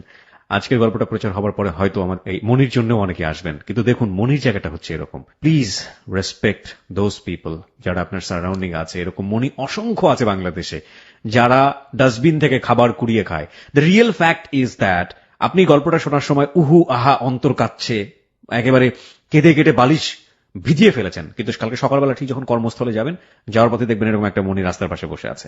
যাওয়ার পথে দেখবেন যে ডাস্টবিনে কোন একটা লোক, ডাস্টবিনের ময়লা এবং তার শরীরের মধ্যে কোনো পার্থক্য করা যায় না। এবং এই সিনারিগুলো আপনার মনে এক বিন্দু দাগ কাটবে না, আমি আরজি কিবরিয়া চ্যালেঞ্জ দিয়ে আপনাকে বলতে পারি। কারণ প্রতিদিনের জীবনে এরা আমাদেরকে আসলে মনে দাগ কাটায় না, আমরা দেখতে দেখতে অভ্যস্ত হয়ে গেছি। কিন্তু কথা হচ্ছে, সমাজ বদলাতে হলে এই মানুষদেরকে নিয়েই বদলাতে হবে। আমাদেরকে যদি সত্যি সত্যি বদলাতে হয়, তাহলে এই মনিদেরকে নিয়েই বদলাতে হবে। এবং এই মনিদের মধ্যে প্রচুর সম্ভাবনা লুকিয়ে আছে। এদেরকে পেছনে ফেলে, এদেরকে হেট করে, এদেরকে দূর দূর করে তাড়িয়ে দিয়ে আমরা কোনোভাবেই সামনের দিকে এগোতে পারবো না। মনি, আপনাকে অনেক ধন্যবাদ। আপনি 17 বছর বয়সে এই জায়গাটায় এসেছেন। এত ছোট বয়সে আমরা কখনোই কাউকে নিয়ে এই জায়গাটায়, কিন্তু আপনার জীবনের গল্প থেকে অনেক কিছু শেখার ছিল, যে কারণে আমরা আজকে নিয়ে এসেছি। যে ভদ্রলোকটির কারণে আজকে আপনার এই অবস্থা, আপনার যে ভাইটির কারণে আজকে এই অবস্থা, এবং যে ফ্যামিলির কারণে আপনার আজকে এই অবস্থা, সেই ফ্যামিলিকে আমাদের ধিক্কার জানানো ছাড়া কিছুই করবার নেই। আমরা শুধু বলতে চাই, এরকম মনির শৈশব কিংবা এরকম মনির যে জঘন্য জীবন বা অবস্থা, সেটা যেন কোনো ফ্যামিলির কারণে না হয়, সেটা যেন কোনো ভাইয়ের কারণে না হয়, সেটা যেন কোনো বাবার কারণে না হয়। এটি হচ্ছে আমাদের হ্যালো ইট 920 থেকে আজকে সবার জন্য বলা। আমরা আপনাদেরকে রিকোয়েস্ট করতে চাই, অনুরোধ করতে চাই, আমরা জানি এরকম মনির সাথে আপনারা অনেক শারীরিক সম্পর্ক করেন, অনেকেই যারা আজকে হ্যালো ইট 920 শুনছেন। এরকম মনির সাথে আপনারা অনেকেই তাদেরকে আশ্বাস দেন, কথাবার্তা বলেন, অনেক সুন্দর সুন্দর স্বপ্ন দেখান। তাদের প্রতি আমরা রেসপেক্ট রেখে বলতে চাই, প্লিজ তাদেরকে মানুষ হিসেবে নেন, মানুষ হিসেবে তাকান। এদেরকে আপনারাই পারেন সুন্দর একটা সমাজ দেখাতে, এদেরকে এখান থেকে বের করে নিয়ে আসতে। প্রিয় শ্রোতা, আমরা হ্যালো ইট 920 এই পর্বটি শেষ করছি।